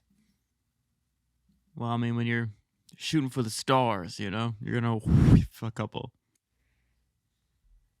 What Fuck did up you a- say? You're A gonna fuck. couple? I said whiff a couple. 26 in runs, 27th in OPS for the Mariners. So the starting pitching staff, back to the classic Mariners, starting pitching staff is great, 6th in the ERA, but they can't frickin' hit. And the dumper is not helping. But then you got the first place Rangers, who have come alive, I guess. 2 games over 500. They're 5-5 in their last 10. Who did they play this week? They won a series against the Angels, and then they won a series against the Astros. Big series against the Astros. Inter-division rivalry, interstate rivalry, a civil war of sorts in Texas. Was that at home or away? The Astro series, or both of them were at home. That's a big difference. Am I right or am I right? Higashioka hit a home run. The home run stroker. And then they walked off against Josh Hader, who had only allowed 1 run prior to yesterday. In his whole career? No, this year. Oh, in his whole season. Okay. So anything else in the Rangers? No, I mean, Cal Quantrill, this shocked me. He's he's a quad A pitcher pretty much. He last year pitched for the Braves, had a 6.04 ERA. The year before with the Rockies, they had a 4.98 ERA. The year before with the Guardians, he had a 5.24 ERA. He's the guy that teams go because they just need a dude who can throw a baseball. Must be a lefty. He's not. He's a righty. Yeah, Cal Quantrill's been on every team in the league. He has I a feel like he's been 3.11 20 ERA years. this year for the Rangers. His FIP hasn't been good, but a 3.11 ERA on the Rangers is. I was shocked to see. I don't know how Cal Quantrill's only 31. I feel like he's been around forever. I feel like he's been. Maybe I'm thinking about Paul Quantrill, the guy who retired. Is that his dad? That's his dad. Wow. So yeah, baseball royalty. 2 of the best Canadian pitchers in history. Cal and Paul. Not Cal. Yeah, Cal. Cal and Paul. Got it. Quantrill was in the Josh Naylor trade, wasn't he? Josh Naylor. Can't get away from him. Okay, so then you got that. And then you got any other teams in the AL West you want to cover before we go? I mean, did we hit up the Astros? What do you got on the Astros? I think the National Series, the first game of the National Series was pretty funny because the first 2 months of the year, the Nationals and the Astros were pretty much the same team, right? They had good offenses, they had bad pitching staffs. And since then they've kind of drifted further apart. The offense on the Astros has kind of come back to earth. The pitching staff has gotten a little better. But on Monday in Washington, the Astros went up 6-1 in the third inning and then allowed, was it 11 unanswered runs? Then the Astros came back and scored 5 more runs. It was 11-12. I thought, like, with the two teams that they were, that's exactly the outcome you expected. Then on Tuesday, Imai allowed 2 runs, didn't get out of the inning, but then they won that game. Imai, I think, gave up another homer, so he's really hot and cold. I think Astros fans think he's either going to strike out 10 or allow 10 homers. Dude, the pitching stuff's so bad. I thought they were turning it around. I guess not. No, they had Christian Javier start yesterday. It was the first start he's made since April. He was on the IL for a bit, and then he allowed 3 runs in 3 innings. Nate Pearson. Remember that guy? He was a top. Is he still pitching? Yeah, he's on the Astros out of the pen. Wow. I remember when he debuted against the Braves. 2020. Yeah, he was like a big prospect. Even Brian Abreu. Is it the same Brian Abreu? It's interesting. Very interesting. But yeah, the NL West. AL West. It's a fucking open book. We want to talk about the Athletics? They've totally shit the bed. 9 losses in a row for the Athletics. 1, 2, 3, 4, 5, 6, 7, Their 8, playoff 9, 10, odds. 11, 12, 13, 14. 1-14 in their last 15? Am I counting that right? 6-20 since June 14. Lost 17 out of the last 20, so probably. Wow, 17 of their last 20. Their odds have dropped from 46.1% to 1.6%. And then they fired their pitching coach today. Wasn't there one week this season where we were like, the Athletics? Like, do they have what it takes? Definitely. Yeah, I Are think we the high? second we said that, that's when their losing streak started. I mean, they've been 1 or 2 Thanks. games out of a playoff spot for most of the year. They were in first place definitely at one point. Not saying much in the AL West, but fuck, bro. They are down to a 1.5% playoff odds. 2 weeks ago, that was up to 50%, So basically. you're saying there's a shot. There is a shot. Not over till it's over. I feel like the A's did the same exact thing last year, but just a month earlier. Didn't they start off the year decently, and then they just cratered in like June and won 4 games? I don't remember. But I don't even know what is the difference. Like, they just stop hitting? I'm guessing they just stopped hitting. I know they can't pitch for shit. Well, let's look at this. Lost 2-6, lost 1-5, lost 1-4, lost 1-14, lost 0-1, and then lost 1-9. So that is 5 runs scored all week. No, wait, that can't be right. That's 6. 6 runs scored all week. But they fired the pitching coach. So that's going to help. Maybe they hired Dallas Braden. Take him from the booth to the dugout. Wouldn't be surprised. Lost 9 games in a row going to the All-Star break. Not going to like that, but it's a good opportunity to reset because none of you fuckers are going to the damn thing. That's right. Nick Kurtz is their one guy, and he's injured, so he can't even play in it. I guess they got Bangaliers behind the dish. Shout out to him. And shout out to the Angels, who I won't spend too much time on other than to say Mike Trout is an all-star, despite being injured for the past month. Has he played? He's played, He's right? back. He's back this week? He had like a 8-something slash line this week. Okay, Mike. Maybe they trade him to the Phillies when he gets there. He will never leave. He'll go to Philly and Mid-game trade. He's in the outfield. They pull him in. He comes out of the National League dugout with a Phillies uniform on. Didn't that happen? Who was that? A-Rod or someone like went to the All-Star game, got traded during the All-Star. Machado got traded. Yeah. God, how long ago was that? 2018? 2018, right? Yeah, 2018. And didn't he wear the Orioles shit to the All-Star game? He was with the Orioles, I guess he was and on that was the his AL. last time wearing an Orioles jersey. There is a guy, I think his name was Jeff Shaw, who was named an All-Star with the Reds. He gets traded, and so his first time wearing a Dodgers uniform, this was like 30 years ago, but was at the All-Star game. So they've made trades like that in the past. And then Jeff Samardzija. Do you remember Jeff Samardzija? I remember Jeff Samardzija. He made the All-Star game with the Cubs, but then he got traded to the A's. And so they made him wear this MLB All-Star jersey because he got traded from an NL team to an AL team, and they didn't let him play. Let me see the jersey. This was back in, I want to say 20.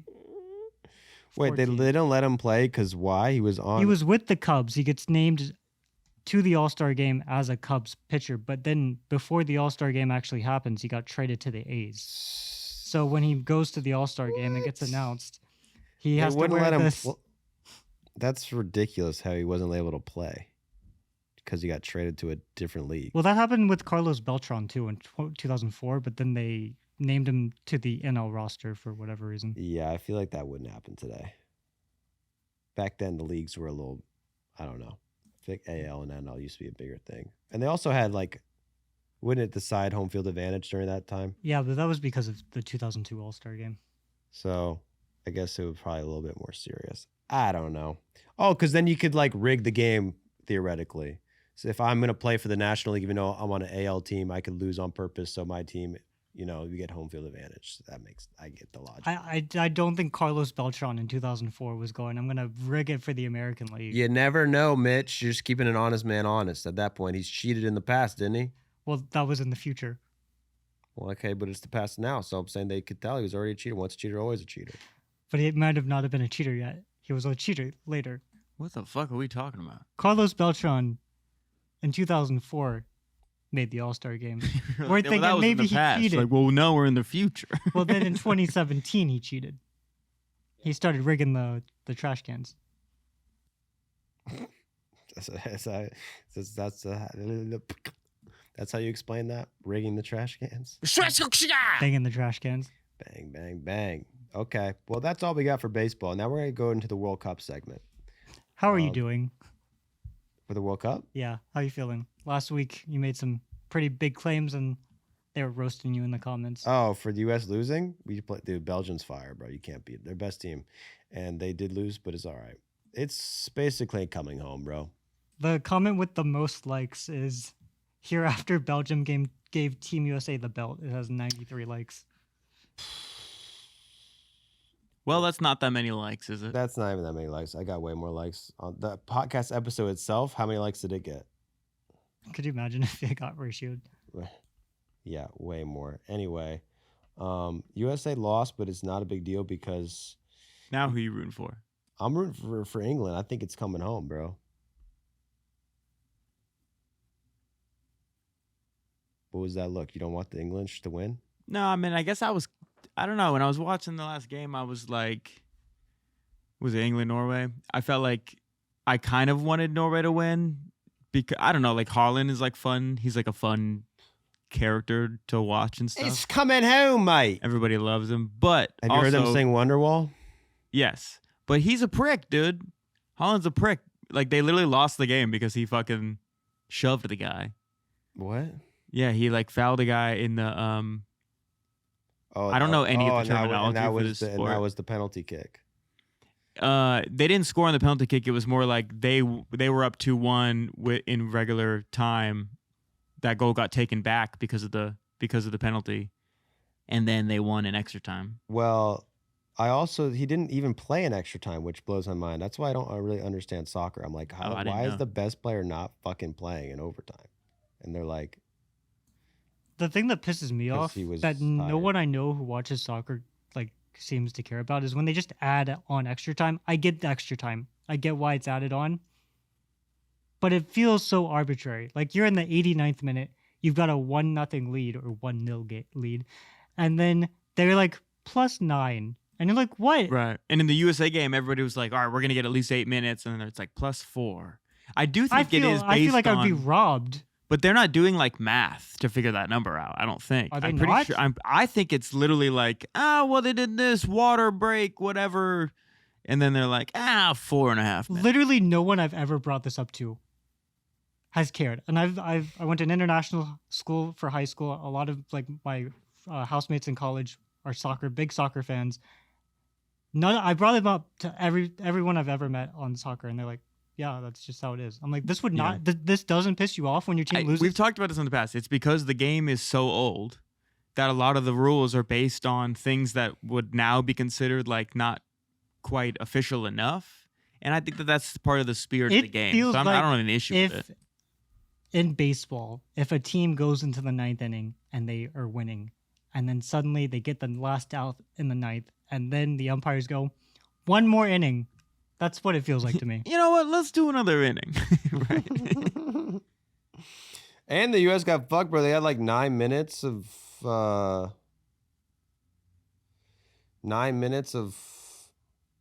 stoppage time, or they 8 minutes, and then they Like the scored additional in, like, time at the ninth.